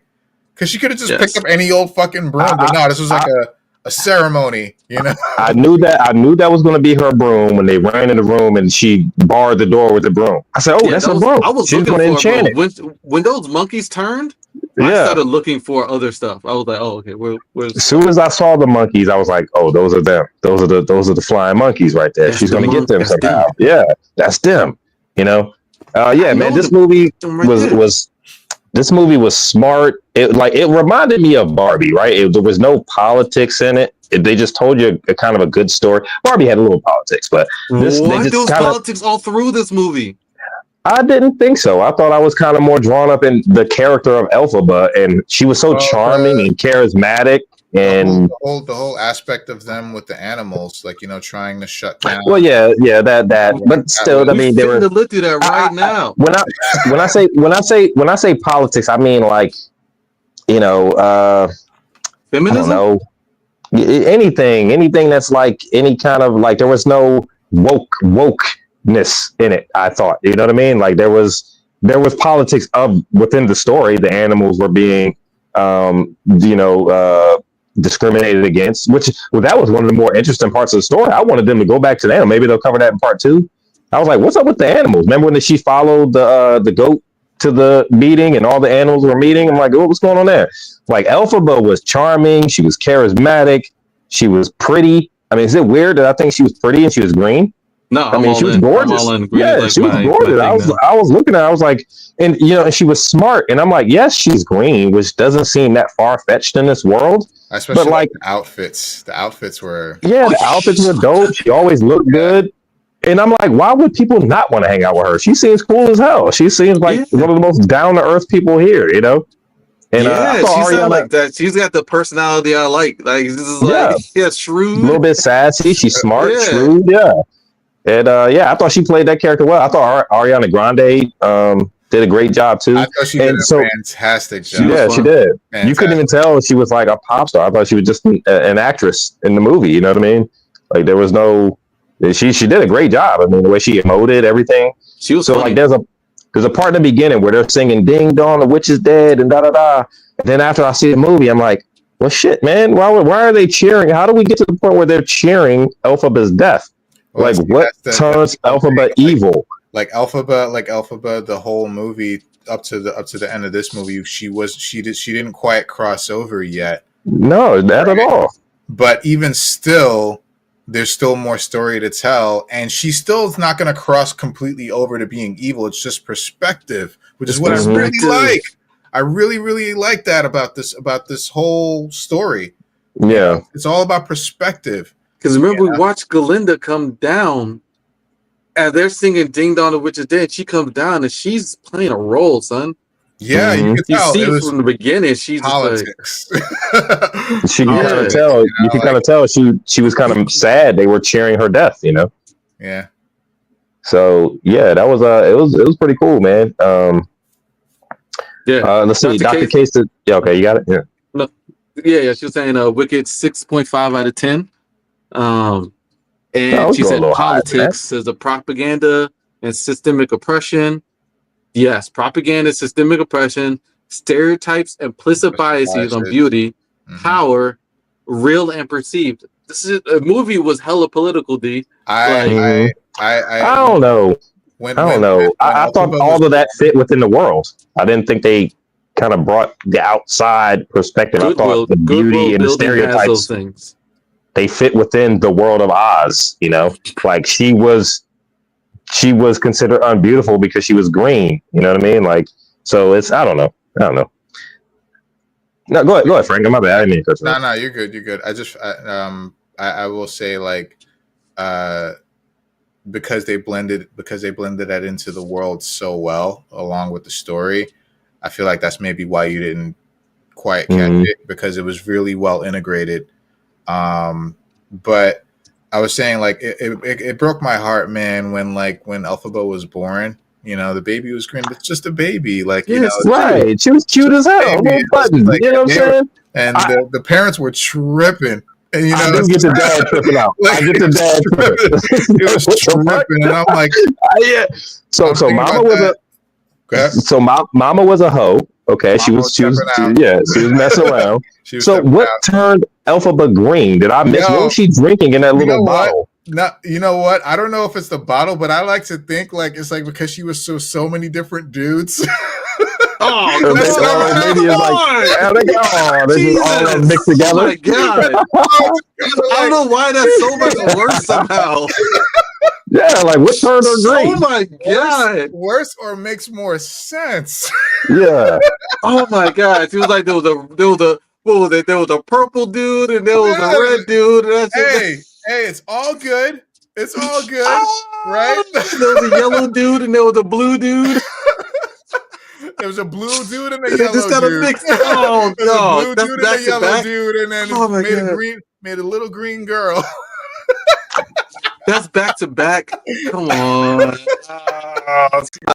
It had to whatever it was. It had to do with the whatever the bottle was, I think. But like that's the first thing I thought. I'm like, is it because she was with so many guys that it's kind of like the colors just kind of all mixed together, and then because like she didn't have any other children by those dudes, so like something happened in that world where she just kind of kept DNA. Hey, who knows how DNA works in Oz? You know what I'm saying? Yeah, I was wondering why she was green. I was like, what would that? I just assumed it was alcohol that the mom was drinking, but I guess it was something else first, right? But she kept she kept that flask under her pillow. Right. That's what made me think it was something else. Yeah, otherwise that flask wouldn't have came back up again. Yeah, it wouldn't have meant anything. Yeah, but because she kept that, like that means something. Whoever that guy was gave her mom. So it makes you wonder. Well, I mean, who was that guy? Yeah, who was that guy? Because they definitely didn't show his face. Who do you think the guy is? He might have been because the other witch that was training Elphaba and the wizard were in cahoots. So it might have been the witch or the You think it's Oz? Yes. Well, it can't be the wizard because he doesn't have any powers. Maybe the witch enchanted someone. Well, so because they needed Elphaba to be born to read the book. Oh, you know? That's a long game. He doesn't seem like a long game kind of guy, but maybe he does. I think he absolutely does. Yeah, he is a long game kind of guy. You're right. I'm tripping. Did you guys like Jeff Goldblum as the wizard? I do. I think he. I did too. He was a good fit. I think he was. Quirky. Jeff Goldblum's always good. Yeah, he's always good. As long as he got that kind of role, then yeah, he's definitely good. Jeff Goldblum could play a serial killer and probably kill it, man. He show up. I'm going to stab you. You know what I mean? Like with that Jeff Goldblum accent. Yeah. You know, when they showed like the wizard's face when they first got the eyes, I was like, that's Jeff Goldblum. I didn't even know he was in the movie, but you could just tell by the shape of the statue. I was like, that looks like Jeff Goldblum. That looks like just like Jeff Goldblum. Yep. Mm-hmm. I'm gonna stab you now. Yeah. You know, those mannerisms. Yeah. Like when he was in Thor Ragnarok, he's like, I'm stepping in it. Look. You know, yeah. I'm gonna step lightly right over here. That voice. Yeah. I'm gonna pick up this knife and I'm gonna stab you now. I'm gonna step right over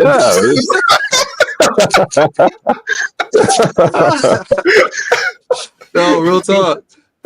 No, you're right though, man. Like when I'm not thinking about it, of course, but that still has other questions that need to be answered. But like, apparently, he's the most likely person to do something like that because he wanted someone with magic to be born to be able to read the grimoire. Mm-hmm. Oh yeah, Michelle Yeoh definitely couldn't sing for shit. Yeah, like Dr. K. Yeah, man. I like Jeff Goldblum though. Like, I feel like if there's any role in the movie for him, it's that one. Jeff Goldblum is always Jeff Goldblum, man. Like he was for that. Yeah. I like Glinda and Elphaba forming the friendship. You know what I mean? That was pretty cool. Like, because they played off each other so well. I thought they had real good chemistry on screen. Yeah. Like, I don't think they probably took a lot of takes because they just seemed like they got along on screen, you know. But yeah, it was pretty cool because you always wonder how did the good witch.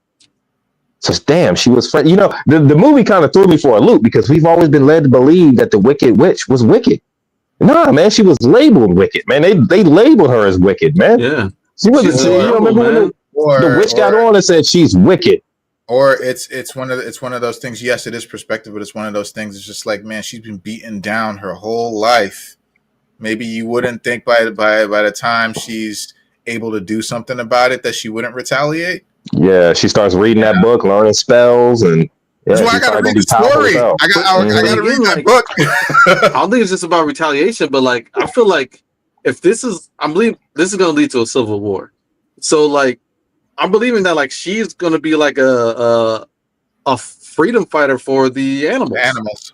She's a freedom fighter for the animals, right? And because of that, she's something bad. She has true power to stand up against the false power of this corrupt puppet wizard. Government. And she knows, and because stand up to the wizard, and she knows this now. Mm-hmm. She knows that the wizard doesn't have any magic powers. She knows that she's the only one that can read from the book. Far as we know. So which the wizard kind of revealed that really quickly, didn't he? You know what I mean? That he didn't have any magical powers. Like, you kind of just showed all your cards right there, man. Like, you know, in a way, that makes me think he was not the father. Or because how could he?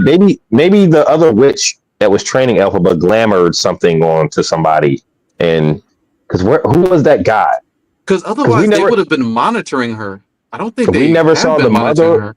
No, we never saw the mother or that guy again. He was monitoring her. He was monitoring her because there was something that he said along the lines of, "I've been waiting for you. I've been watching you." You remember when Glinda and Elphaba first got to the palace or to the castle, the wizards, whatever. Mm-hmm. He said like, I've been watching you a long time. And you know, it's not like since she entered the school. I'm pretty sure it's since she was born. And he's been waiting, probably waiting for her to hit puberty so that she would actually exhibit magic powers. But she exhibited the powers since she was a baby. Mm-hmm. Dude, why wouldn't he jump on it then to build her trust? Well, she's still young, immature, not in the right place, and probably needed a plan to form with Michelle Yao. How was he able to make her? I'm assuming that I don't know. I'm assuming that he needed Michelle Yeoh in order to even whatever they used to make her. I'm assuming she was involved somehow. She had to have been, but yeah. So maybe they should have groomed her. Were in it together. You know, not maybe to be creepy, but they should have groomed her early on. You know what I'm saying? Like maybe they were in it together, and again, circumstances, and probably not the dad, but like it's still one of those things where it seems like he's the most likely person in order to plan that far ahead, in order to get Madame Morrible, that was her name, Madame Morrible involved, and play the long game. Somehow get Elphaba, if she showed magic potential, somehow get her to that school where she taught, and then have her be trained. Yeah. Well, the lady, the other madam, she seemed surprised when Elphaba first used her powers in the school. So I don't know. Yeah, it was weird though. They would have made a place for her. They wouldn't have had to hold her up with Galinda. True. Anyway, I don't know. We'll see. We will see in the end, and I'm excited to watch the next one. When's the next one come out? You know? End of the year. Later on this year, yeah. Oh, okay, cool. Short turnaround. I appreciate that. Yeah. Spider-Verse. Right. Yeah. Come on, guys. Where's the movie? Where is it? God damn it. Like seriously.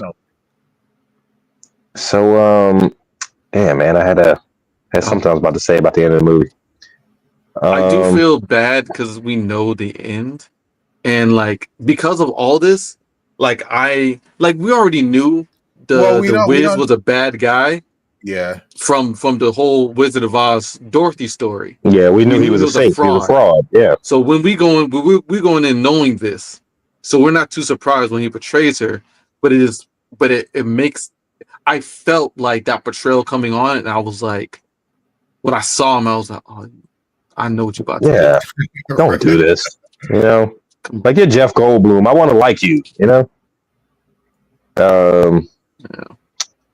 Yeah, we definitely felt it coming on, man. I'll say this much: if a movie, because they labeled this movie Part One, if Part One of a movie is supposed to get you invested in Part Two of the movie, this movie did a good ass job because I want to see Part Two. Like they got me intrigued to see how this story kind of wraps up. Yeah, right now. Mm-hmm. Yeah, they definitely got me intrigued. I'm curious as to how this ends. And I gotta say, man, when they first, because that whole thing with the animals, that was one of the more interesting storylines of the film. And like when he first turned that chalkboard over and it said animals should be seen, not heard, or something like that, what it say on the back of the chalkboard. Mm-hmm. Yep. And I was like, who the fuck wrote that, man? Because we haven't met anybody who's that wicked. We hadn't met at that point in the movie. We hadn't met anybody who was that despicable to do that.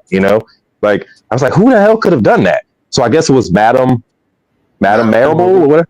I don't know if it was her, but yeah, like who wrote that there?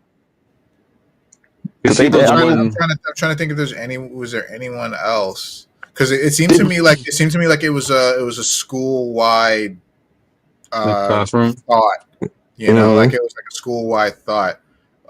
Like as far as the faculty, not really the students so much. But maybe some of the students were in on it. But it feels like it was like all the faculty believes this philosophy. So did you guys notice when Alphaba was the only one that was sympathetic to him? Mm-hmm. 100%. Did they ever explain why they were hating on the animals like that? Why were they just didn't want them to talk? They explained it. They had this the same reason they're hating on Mexicans. Yeah, the same reason they're hating on black people and they're hating on trans people. I guess there were some politics in the movies. Brings a lot of solidarity. Did you guys notice? So when she first used her powers, there was a mural of the wizard up on the back, and then I think one of the objects that she threw, it hit the wall and crumbled down the mural, and it was the animals. Yeah, it had the bear and the goat, and so I'm like, and I was like, what is that? So the wizard is trying to get rid of all that. I did not like how the guards from Oz came in there and just yanked the goat, grabbed him by his horns and shit. I said, hey, man, where y'all come from? I mean, because at that point in the movie, we hadn't seen those guards yet. I was like, what is happening here? Like, why is this particular guy being targeted? So yeah, that was one of the more interesting story beats of the and then we never got a resolution to it in part one anyway. They never went back to the animals after that. Like she explained that he didn't. Pretty sure they'll revisit. It's like I think mm-hmm. like Kaimon said, Alphaba is going to be a champion for the animals, and it's going to become a larger resistance. And with her magic potential is going to go up against Madame Morrible, the wizard, Glinda, and that's going to turn into a much larger thing where eventually ends in her dying. Not dying, but becoming the Wicked Witch of the West. Mm-hmm. And then Dorothy and Pal show up and then kill her because, the Glinda and the wizard are like, hey, she's bad, and her weakness right.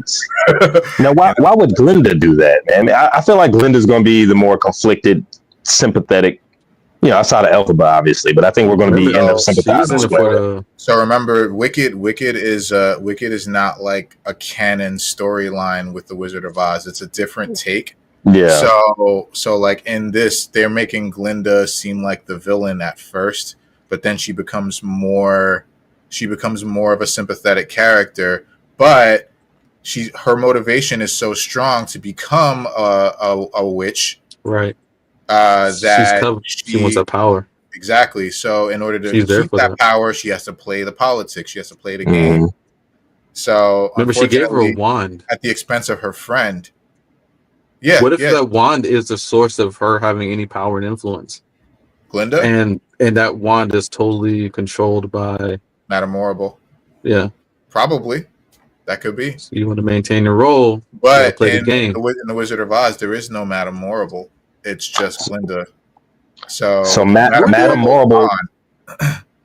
Madame Morrible took Glinda because that was all she had left. She had to take something, right? Yeah, because Elphaba left. Right. Also, she knows. So Dr. K says, "What do you guys think about the Prince and his future role?" I thought the movie kind of slowed down a little bit right there when the Prince popped up. I was like, "What is this?" Like, the Prince. I don't know what the Prince added to it.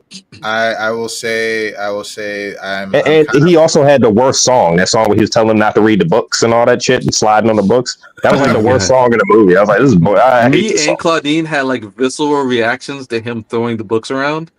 Yeah, like I'm kind of a bibliophile. I just like books, and I was like, "Oh my god, what the f is this guy doing with those books?" Like he was like, he was like dancing on them and using them as like skating down the side of the kept dancing on them, and I'm like, "Oh god!" Like, hey man, that's a limited edition. What you doing? You're mucking up the pages. Yeah, you know. How am I supposed to read that later? You're trying to study here, man. To answer for my opinion about the Prince, I haven't read the book and I really want to, and I think I'm going to, but I shudder. I kind of have an expectation of what I think is going to happen, and I think that I really don't want it to happen. You think the Prince is involved somehow? I feel like the Prince is going to make some things. He's going to be the catalyst for some things. Because the book, like I said, it's a lot darker. So there's some sexual assault that goes on. So him and Elphaba, they liked each other at the end. Because he was giving her the eye. Right. Okay. I couldn't blame him because Elphaba was hot, man. I was like, man, is it weird that she's green and I think she's cute, you know? Because I mean, she was definitely, especially with her little glasses and her little spectacles, you know what I mean? I noticed those glasses. I was like, those are cute. Yeah, those were kind of, and they had like the detaching, the round rim glasses. And I think it was the gold. I don't know, because normally I was like, those are weird, but like, and it was the horns too had really cool designs. Like it was just like really interesting and intricate. I was like, don't break those. Cool glasses. But the outfits too, man. Like the outfits, I'm just like, you know, like I don't know if you guys remember this. It was a really little thing, but like when she first gets to the school. And, you know, they really, like, emphasize her footsteps because, you know, she's going to be the Wicked Witch, right? But, like, every footstep that they had with her, they really emphasized it.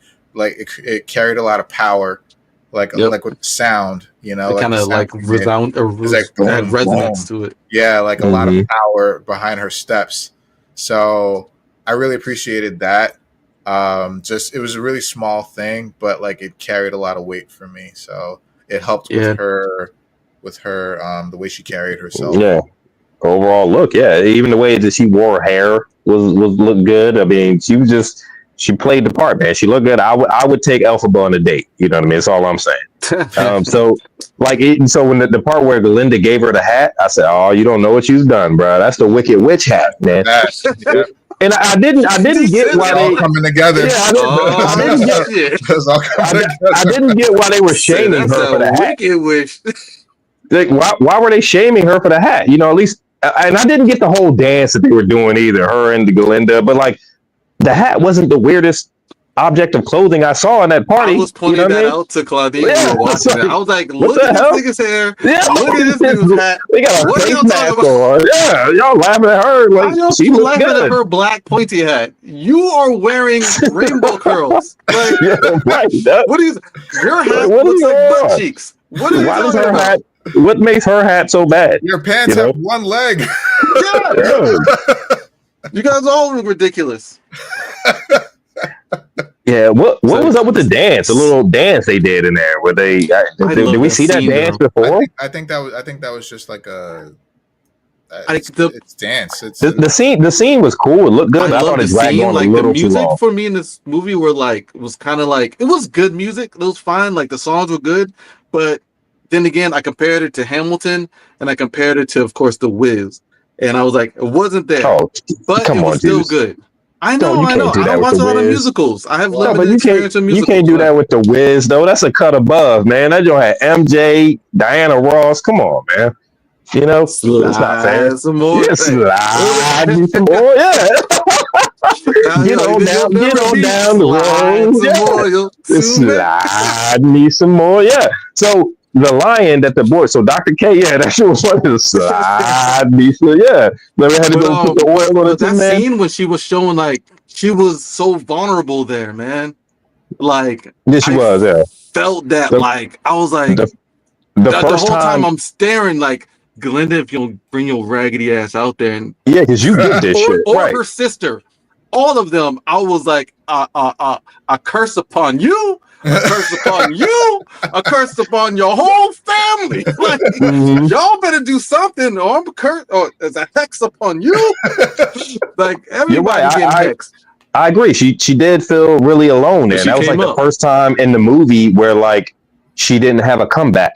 Like there was no. She was just like somebody had to come defend her. Usually she was so good at defending herself with her wit or her actions or something or her charm. But yeah, like this was the first time like in that party scene with the hat was like, okay, somebody's got to come defend me, which I didn't get why. I'm like, why is this hat such a big deal to you guys? Why don't you guys like this hat? Because I think Glinda said that her grandmother gave it to her, but it was tacky or something. So they were like, she gave it to her as like a throwaway to make fun of her for wearing. And whatever Glinda said, people just agreed with it. Yeah. What was special about this school? Spread around. Like, was this school like a Hogwarts kind of school? Was it just a regular school, like a university? It's like a Hogwarts. Yeah, right. That's what I thought. Yeah. Okay, but they don't specify randomly. But they only have one magic class, so they have like history, and then if you get accepted into the magic class, Madame Morrible is the magic user. So I don't know specifically. I assumed it was all magic. Right? Was it? We actually only saw the goats class, and then we saw there was the library. The library. That's not a class. That's not a class, but I guess they were doing like the fencing when they had the musical. Right? Yeah, there was also that other room where the prince had his number. That other room where it was like everything was that the library where things were like kind of turning? Yeah, that was the library. Oh, okay. I was like, get your dirty feet off the man books. Do you know how rare it is to see a rolling library? What is wrong with you? He need a whooping. I said it a couple times. Like he does need a whooping. Dr. K, I disagree. I don't think the songs were mid. I think the songs were great. Gravity to me was the best song in the entire movie. The song at the end when she was with the broom, and Agreed. I felt like that was the best song in the entire movie. And Popular was a great song too. The opening number was really good, but it was very much a Glinda type song. The songs for me were like memorable, so I know how I am. For me. Gravity was so fucking good. Oh my god! Like I felt stuff, because it's like she was finally understanding, like her role, her power, her purpose, know, and at least in this part of the movie, in this part of the story.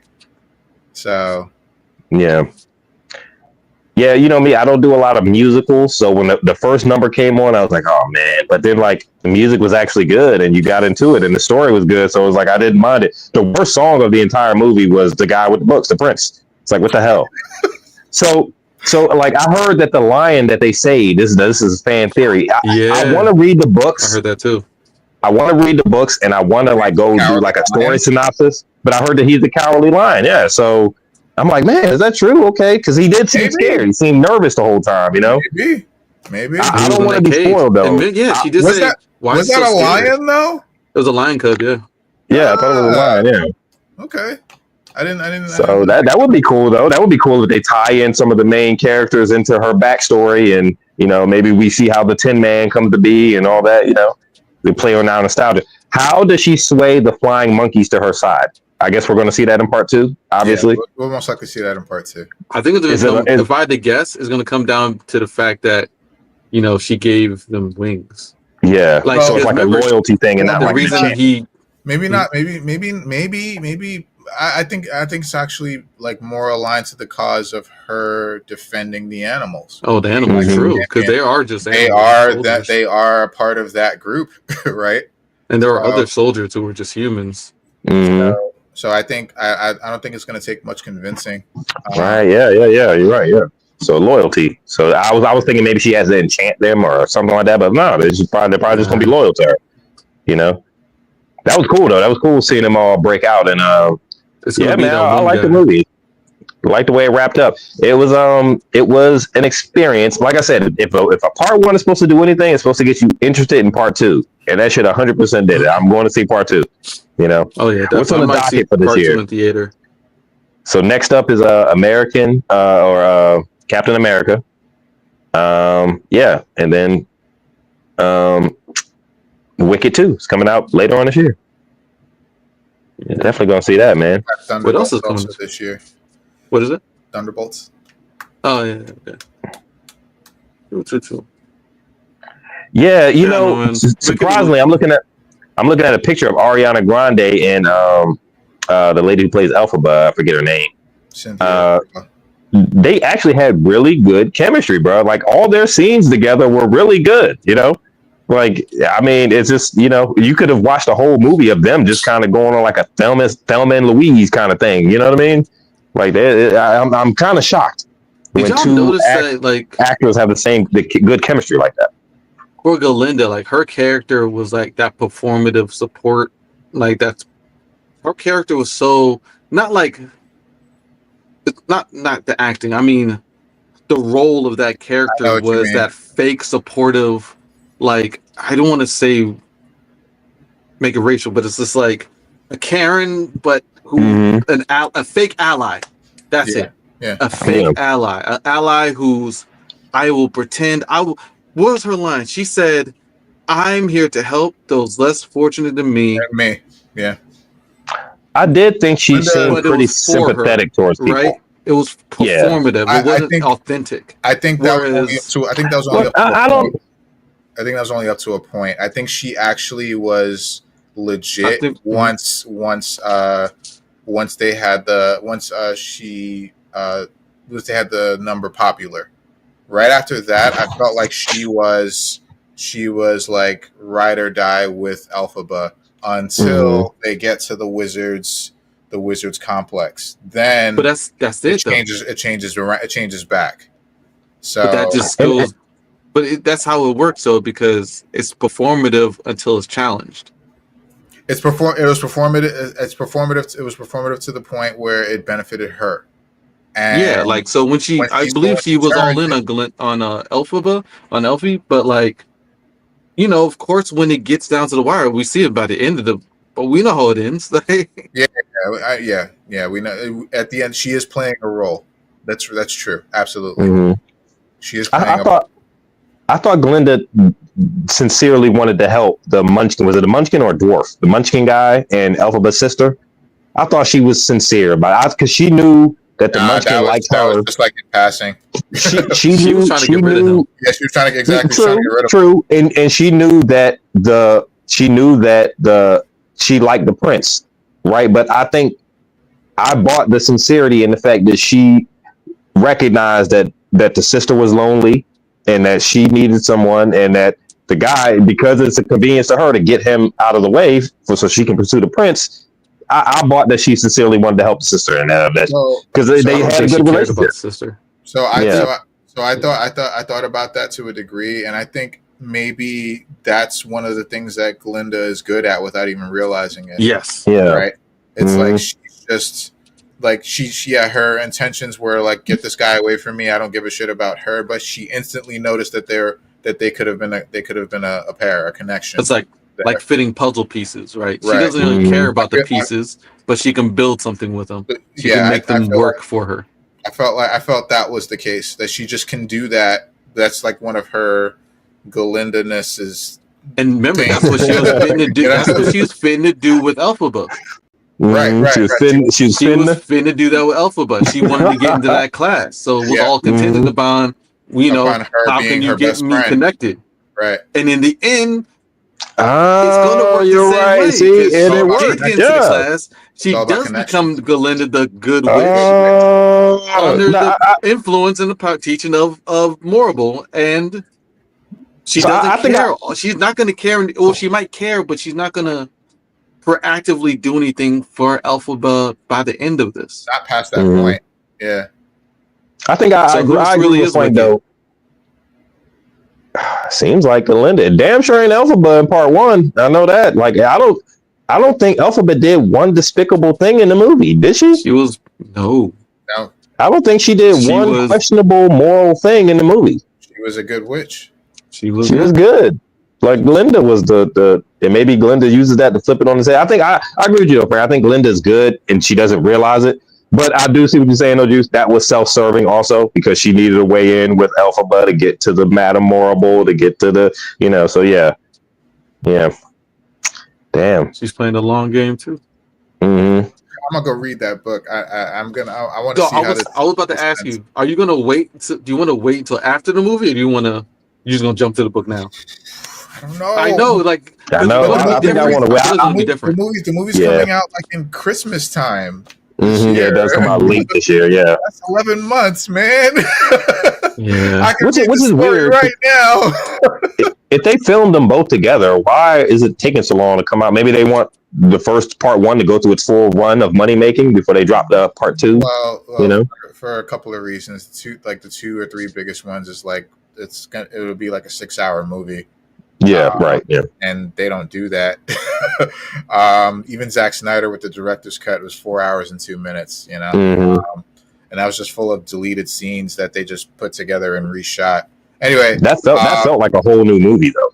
When I saw it, it did. But it'll be a 6-hour movie, and then post production. There's a lot that goes into post production. Like they may have shot them at the same time, but they only did post production for the part one. And what would be part two? They're still working on post production, so they got to put all the stuff in: music, sound, like effects, and all of that stuff has to go in now. Mm-hmm. So yeah, I don't know. I don't know, man. Like I don't know. It's 11 months, man. I don't know, man. It's a challenge. Maybe challenge accepted. Juice. The song was called the song that the Prince did when he was stepping on the books called "Dancing Through Life," and they definitely got a screenshot of the Prince stepping on the book when the guy went to pick it up. The Munchkin guy, was he a Munchkin? Yo, he was throwing books everywhere. Yeah, he was. Right? Fuck this book. Fuck that book.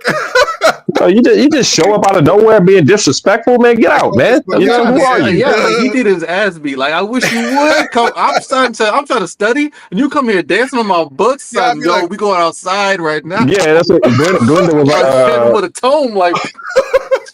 Elphaba was like, I'm going outside. I'm going outside to study. So Bach, that's the dwarf. So it's Bach. Yeah. Is he one of the Munchkin? You remember we are the land of the Munchkins or whatever?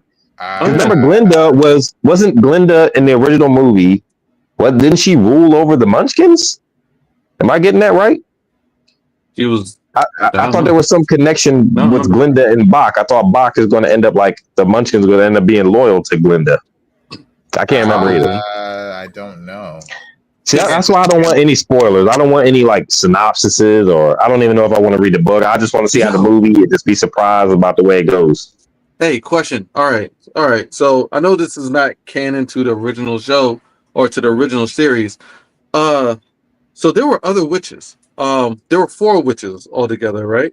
Yes. East, west. So there's another witch that's going to pop up because remember, Dorothy Lance, her house lands on a witch. Yeah, her feet folded up, her feet rolled up underneath that. Rolled up. Yeah. I was thinking that. So, like, I wonder if we're gonna introduce more witches. I'm pretty sure. I mean, again, I don't know. Maybe she recruits. You're right. There are more witches, but like, I don't know if in this interpretation of the story or this side of things that we're gonna even meet them. Maybe she's the Wicked Witch of the West. Right. Sorry, I'm just... Also, another question. Is Oz a Nazi? What? Is Oz a Nazi? Like... Is he a Nazi? Like, symbolically? Yeah. Oz? Not a like Nazi, but like... I never made that association. Like, say more. What do you mean? Well... He wants to solidify power by demonizing a group which he makes disappear, exiles, arrests, and puts in cages. What? They yanked the shit out of the goat teacher, man. I said, yo, hold on, bro. Just came Like, in the class and like just they yanked were them out. Jewish professors that they would snatch right up out of their colleges. That was well Crazy. documented. Okay, maybe there are political kind of connotations you can draw from. I never made that association. Mm-hmm. But then again, I've never, I personally have never been this much exposed to the wizard side of things, and like his philosophy and his philosophies. It sucks because I want to like the wizard because it's Jeff Goldblum. You know what I mean? Animals Like, need I to don't be want to hate seen him. and not heard. I'm like, that's what a Nazi would say. Yeah. And why? Why? I don't understand why. Why do you hate the animals? They didn't go into any kind of reasoning beyond he just didn't like them. You know? Do they eat meat? I think, yeah, but didn't they explain? You might be missing a steak. But didn't they explain it somehow? It's about animals being like strong magic users, and maybe he was. It was something like maybe you could just kind of associate that with like him being jealous of that, and him wanting more control over things, with his propaganda. But like so there's something in the books about animals being strong magic users, and like he just didn't want any of that, you know. And he didn't want challenges to his power. Right. It goes to show why like he was able to convince Madame Morrible, a very powerful witch, to come to his side and to spread his propaganda in the school, being the fucking school itself, because whoever the chosen one from the school that Madame Morrible teaches gets to go and see the wizard, right? In order to get them to read from the book, hopefully. Just so happens that Elphaba was the one, and Glinda just happens to tag along. Anyway, kind of getting in the weeds there, but that's what a Nazi would do. I think that's why the animals. I think that's why the animals. I think that's why he persecuted the animals, because of their ability, the potential for magic. Mm-hmm. Yeah, we also forget like Elphaba was essentially raised by the bear. The bear. Right, because her parents didn't want anything to do with her. Yeah. So of course, she has like affinity for animals, which is another reason I would be like, why would they let that happen? Which the dad was still there, so you got to give him props for that. I guess he did help raise Elphaba in some way. And now that I'm thinking about Madame Morrible, I think you're right. I think she is involved somehow, because remember she mentioned when they were doing something that Elphaba couldn't get wet. Remember, she had the umbrella up over Elphaba's head. Yeah. So what does she know about Elphaba that she can't get wet? Because we all know that's how she meets her demise. They didn't mention that really at all. Because she put the umbrella up. It's like, you can't. Let's not get you wet. That, you know. She wet. Yeah, but other than that, it wasn't. How would she know that? How would she know that? Yeah, how would she know that? That we can't get, because it was just like a passing line. We can't get you wet, but like, why wouldn't he? Like, I'm not sure. Elphaba splashing through a fountain earlier in the movie. I'm not sure of the weather patterns in Oz, but like, you know, it seems to me like it didn't rain so much there. But like when it did rain, you know, immediately Umbrella's like, I want to get you wet, and I'm like, really? Yeah, it's like, yeah. I thought it was weird. Elphaba didn't bathe. Her roommate didn't think it was weird. She didn't bathe this whole time. Oh damn! Wasn't Elphaba frolicking through a fountain or something earlier in the movie? Maybe it's rain. Maybe it's rainwater, like fresh water. I don't know. I don't fucking know. But like, how did Dorothy take her out in the movie? I'm only thinking, did she get rained on, or no? She splashed water on her. Splash water. Okay, yeah. Bucket. See, you think about the whiz, bro. You think about the whiz over that joke, bro. yeah. That's all. I was like, oh, wait a minute, man. You know what part freaked me out in the whiz is when they was in the subway and the fucking trash can started coming to life, and like they were bouncing with the teeth and shit. That shit freaked me out when I was a kid, man. Yeah, that shit was crazy. That shit was crazy. The things were like growing higher and getting higher and shit. Like, what the hell? Yes. Scary as hell. Yeah, that shit did freak me out, bro. That shit like grabbed the Scarecrow's arm and shit. The trash can was biting his arm and shit. But yeah, that was Michael Jackson. I heard Michael Jackson had a stunt double for that movie because they didn't want him. You know, the Scarecrow was supposed to be kind of spindly and losing his balance, and they didn't want Michael Jackson to risk getting hurt. Like trying to stumble around and looking all loose with his legs and shit. That man was insured. Mm-hmm. His moves are insured. Yeah. So they didn't want anything to happen to him. So we'll loan you his image. Yeah, his likeness. Yeah. Well, I mean, it was overall a good movie, man, and I was can't great, wait to see man. part two. It still makes me wonder, how do we get to the point where we're all cheering her death? Like, what does Elphaba do that's so wrong? Because I didn't see any evidence of that. That's not the point. We're not going to be. Yeah. That's not. It's not going to happen. We're not going to cheer her death. It's the people who are unaware of the events that are cheering her. I don't think we're going to cheer the fact that she died. I think they will justify her death in a way, just because that's what American movies do. Like, you know, she'll do something, and they'll be like, "Oh, see, that was morally weird." Mm-hmm. Killer. But again, yeah. That's morally questionable. The whole premise behind the Wizard of Oz is that Dorothy, in this case, if this was the timeline, right? Dorothy and friends were tricked the entire time, right? Like, they were tricked into thinking that she is evil. You have to kill her. Her weakness is water. You know, fresh water. Dorothy needs to pay for that. You know, so Dorothy was manipulated. You know, like, she can't. You know, the real people at fault is Galinda by extension, and then obviously the wizard. You know, does she actually? Dr. K says, does she actually die? I think so. What do you mean in this movie? In the original, or in Wizard of Oz? In the Wizard of Oz, she's absolutely dead.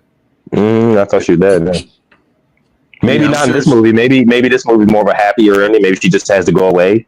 Maybe she goes with the animals or something. Well, it's not gonna resolve. It's not gonna resolve with the events of the Wizard of Oz. That's a story in itself. We know how that ends, but I want them to remake Dorothy from Wicked as the root. Yeah, right. Like, that's Dorothy. I would love that. So Dr. K said in the Broadway version she doesn't die. Oh. Well. Again, we know that she's not gonna. She's not gonna perish. But like, she doesn't perish until the Wizard of Oz. In the beginning of this movie is after the events of the Wizard of Oz. When, the witch is dead. So, and then that's when Glinda tells the story of like, we were friends once, and then she goes all way back into like when they, met at school and so on. But yeah, so we know she's not going to die here, but like maybe there, like you said, Kaimon, there's something that's going to like justify Glinda and the wizard and Madame Orville. I don't know if she's going to be around, but like something's going to justify her doing something so evil, maybe in their eyes or in general, that is going to make her the Wicked Witch, like officially, like generally, like worldwide, Oz-wide. Yeah, I don't know what the hell was up with that hot air balloon just floating in a tower, but sure. And then like the last scene where she's floating with on the broomstick and like that cape is like flapping behind her, that shit was epic, bro. Like at that point, I was like, okay, Elphaba, fly through here and do something cool, man. Throw a lightning bolt down or something, bro. I want to see you like just take out a squad. You ain't got to take out the whole city. Just take out a squad of these guys shooting at you. Like just blow something up, blow up a building or something. Show your power off. Hey, Dr. K is going in. Okay. So she's saying, from what I know, the Broadway play, she fakes her death to live in peace. Her and Glinda remain friends. Then how do we get to the events of the Wizard of Oz? I guess I can read the story now. Wait. So if she fakes her death to live in peace, how do we get to the events of the Wizard of Oz? And I don't care what nobody said. The Wizard of Oz witch, she was evil as shit. She looked evil, man. She ain't look nothing like Elphaba. I think she's talking about. That's from the perspective of at the end of Wicked 2. Yeah. Yeah, like not the Wizard of Oz. The Wizard of Oz, she dies. So wait. So in Broadway, at the end of Wicked, but if they remain friends, it's probably because it's not the same story. But it's like, I'm just thinking, if they remain friends, though, why get to the point of the Wizard of Oz where Glinda is convincing this little girl and her three friends to kill this woman? Like that's when she didn't have to, because she already had the magic slippers. Hey, she already Killed had his the friend magic Matthew, slippers. yeah. She didn't have to get them to kill the wicked Yo, witch. they were like, hey, look, this woman is like, hey. As soon as Dorothy gets there, we're not in Kansas anymore, Toto. And then Galinda's like, hey, Yeah, hey, here I am. I got a need hit something. for you. I need a favor from Who you. are Yeah, you? You Who need are some money? you? I got a I'm the hit good for witch. you. I'm right.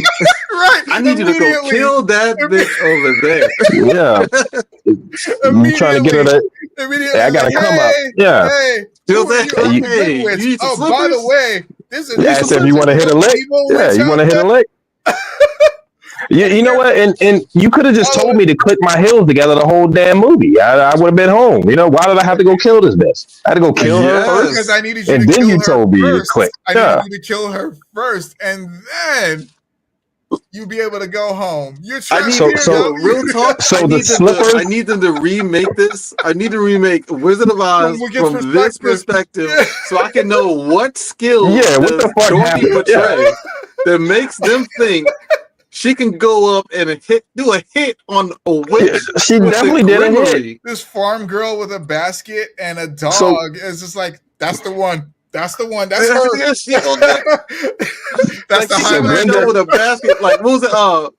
What was that? The Dark Souls game with the it was the Dark Souls with the Little Red Riding Hood who had the fucking bazooka in her basket. dude. Yeah. See that? Dark So, Stalkers. Yeah, Dark Stalkers. Yeah. I got a job. So from you. Glenda put a hit out on the witch. Yeah, you're Yeah, right she got a though. hit for some ruby slippers. Yeah. Seeing Dorothy in this For the key. perspective of the Wizard of Oz would be totally cool because that would be like a total flip on his head. Like who was actually right, who was wrong? You know. I would love to see how they design her. Yeah. Mhm. Maybe her attitude is different. You know. Right. And like maybe it's Like not the Tin like Man water. got like fucking you know. blades on his arms. Yeah. You know what I mean? And in this world, it's not He's fucking like a mech. water. That's Yeah. like maybe Glinda trains Dorothy to be a magic user because there's Mhm. potential there, and then maybe she actually she defeats the Wicked Witch with magic. Yo, we could write this shit. This shit is not Right. out there. Straight up. We should write this shit. This shit is not out there. Like, So Yeah, are the man. slippers that Elphaba's sister had on? Are those the magic slippers that Dorothy's eventually going to use? I don't know. Remember, she had those little glass slippers on. Those were like diamond or crystal because Yeah. she has red slippers. Okay, yeah, they were red in the beginning one. Y'all Yeah, remember? yeah. I was looking for red slippers in this whole thing. Yeah. And there was one Mhm. point where Galinda gave her those red shiny shoes Yeah. in the bedroom, and I was like, "Is that it?" But I was like, "No, them bitches ain't slippers." Huh? Mhm. But I was like, "Yo, this was." Yeah, I we was all looking know for how them. the I was looking story for all goes. the Yeah. items. It's like, he's like, hey, I need you to go kill this bitch, and here's this bright yellow road that you can lead that leads right to her. Just go Yep, right follow to her. the. Just I'll follow pick the that color. public road. I So wonder what they the came. significance of her picking the color will be. They came into the room, yanked out the professor forcibly with some armed security guards, put a lion inside a cage in front of the class, and was ready to kill that shit in front of the class, dog. Like, damn, that's brutal, bro. Like, what the fuck is going on here? And then, like, so what happened with the poppy? The poppy play. I like how they had to call back to the poppy flowers because they remember they fell asleep in the field of poppies. You know, so in the original movie, but like, Yeah. so the prince, I thought the prince That was did a it cool 'cause- scene too. With those So- flowers so- skin ups are spinning. Everybody But passes Elphaba out. I didn't was do like, it. That's Maybe it powerful. was Madame Marble. Maybe Marble did it because Elphaba seemed surprised. The prince asked Elphaba what she did to him to make him not go to sleep, but she seemed surprised. So maybe Marble was giving them some reason to get out together. The prince is. Oh, I agree with Dr. K. The prince is sneaky. I don't trust this motherfucker, man. I don't trust the prince, man. I think What's he's up with this guy? enamored now. Like I think I think since she called him out for being unhappy, Mhm. like he's head over heels. I think he's all in. Like Because no one's she ever was like, spoken to me "You, why are like you that so?" before. She's like, "That's why you're so unhappy." And he was like his hair changed. Like, his hairstyle changed. I feel like in that moment, and he was like, "Oh, now I'm brooding." Yeah. He was like, "Yeah, she saw it through me." Oh my God, Dr. K is going in. She is spoiling all of it. I'm gonna read the story. I'm gonna have to read the story now. I'm sorry. Like she's forcing my hand. I gotta read the story Dorothy now. is in the musical, and she is the one who will Kills her. kill her, but escaped and went her separate way. Glinda and her will not see each other. The prince and her will end up together. Oh my Spoiler God. alert. All right, spoilers. It's all going. Are these facts? Are these facts or Jesus. are these opinions? Hey, No, let me say. this is the play. She's going off based off the play, so I'm assuming Mhm. it's the way things go. Hey, Frank. I think you should read the story still. I feel like it might be different. Yeah. I don't know. No spoilers, but I heard the book is a lot darker. I read a synopsis of a later book. And the later book implies something else going on. I don't know. Well, that's true. I haven't finished that's true. That's true that the book that there's some material they cannot put in the play and the movie. They just can't. They can't do it. So you're probably right. It'll probably be different somehow. But I think the main story elements though, I don't know. I think it sounds spot on. So we'll see. Wicked Book Club. Hey, I'm with it. Yeah, we should, man. We should. I got the audiobook. I'm about to check that out. Mm-hmm. Well, yeah, man. Hey, I'm glad, man. This is good for moviegoers. It's good for everybody who's a nerd. You know, like this is a nice family film. My son is 13. I took him to see it. He liked it. I said, bro, now I got to make you go with me to see part 2. He was like, yeah, I'll go. You know, like I thought he wasn't going to like it because one is a musical, and he was like, no, it was all right. It was good. I liked it. I said, well, damn.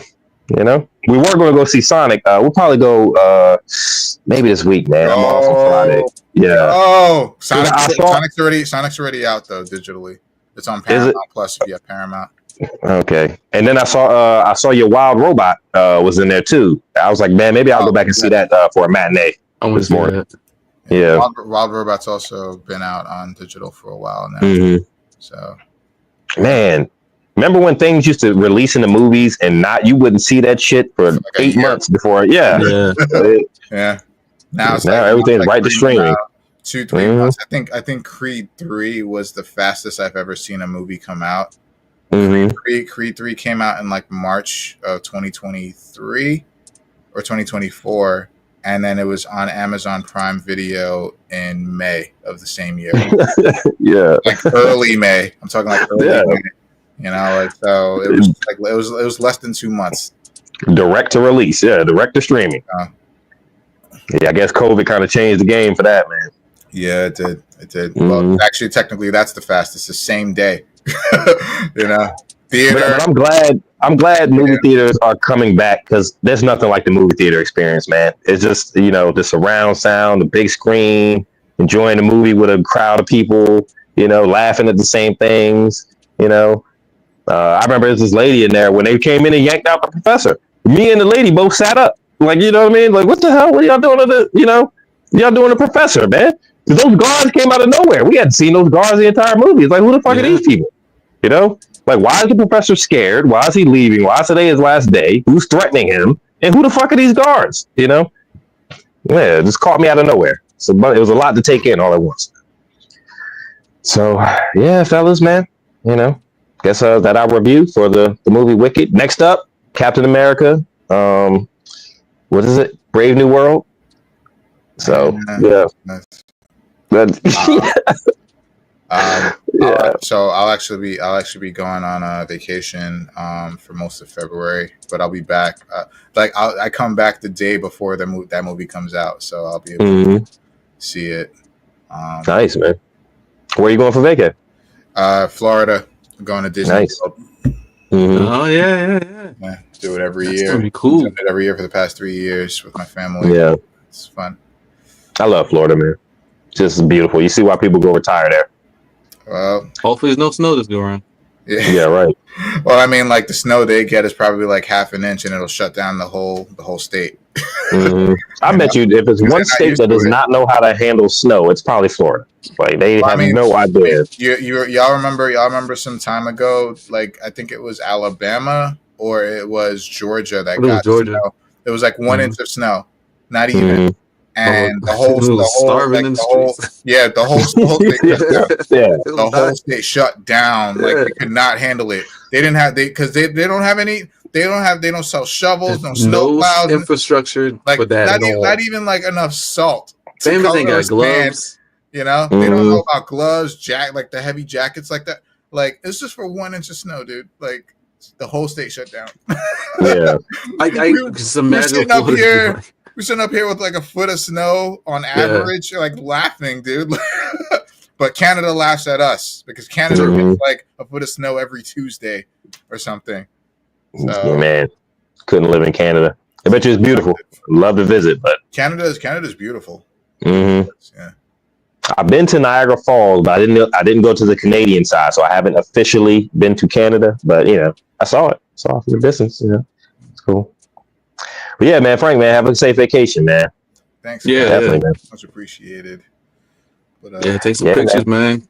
Yeah. Are you doing anything in particular when you go down there? Anything So I think I'm gonna get another lightsaber. Nice. That's cool. Can't go wrong at the lightsaber collection. Yeah, man. You know? Yeah. This time. Which color, Frank? You got purple last time. So I have a blue. I have a purple. I'm gonna get green this time. Yeah. The green. Okay, greens. That's not bad. Yeah. Or yellow. Well, yeah. Do they do all colors? They don't do yellow anymore. They used to do yellow when it was popular, when Ahsoka, the Clone Wars was out, but they don't use right. Yeah. But if I really wanted to, I can hack the lightsaber so I can get any color I want. I don't know. I kind of don't want to, but I could. Yeah. I mean, if you want another color, just get one of the grabs on Amazon. They're like $50. Yeah. Colorful lightsaber. Sure. Whatever color you want. Sure. I'm actually gonna give Miles a lightsaber for his birthday. Not like the one from the workshop, but like one of the dueling ones. Okay. So him and I can like do fights. Hey, look, I've been waiting for this, man. Look, guys, when are we gonna start our lightsaber training classes, man? Yeah, man. We're gonna lightsaber training. I'm always with it. I got manuals, I got videos. When we gonna start, really? Man? Oh, damn, you serious? Yeah, let's do it, man. Yeah, I'm with it. Hey Frank, I thought you were saying, Frank, that you were going to honor your son with one of your personal lightsabers. I was like, Frank, you're going to go see? Yeah, he's like, hell no. What? I said, nah, he has to go through the trials first. Yeah, you got to go through the trial, baby. You gotta go through the trial. You got to train first.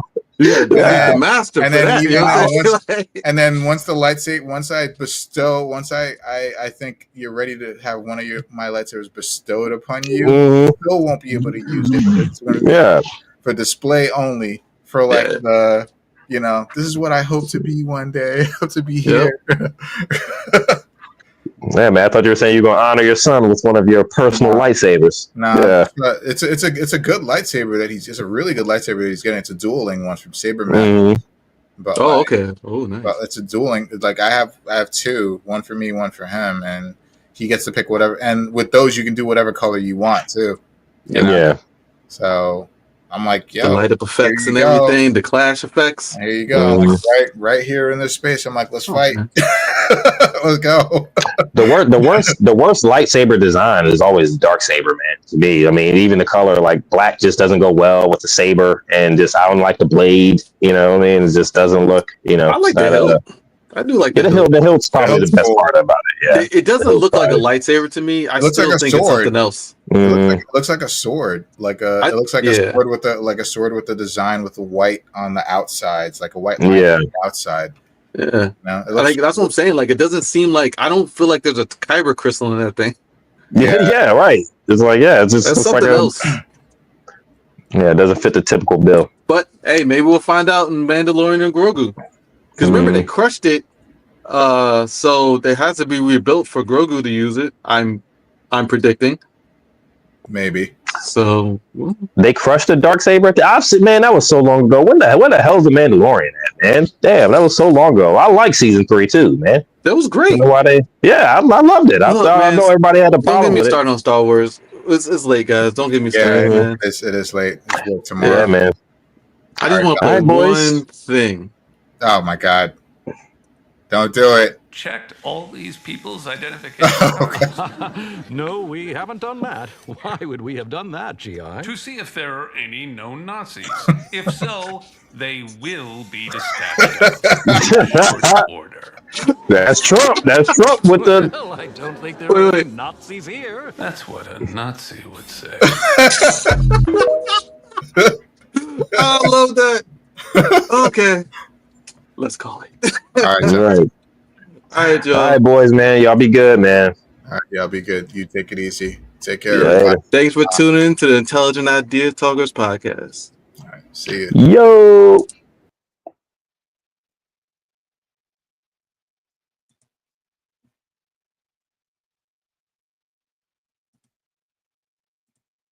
Oh boy. Nazis.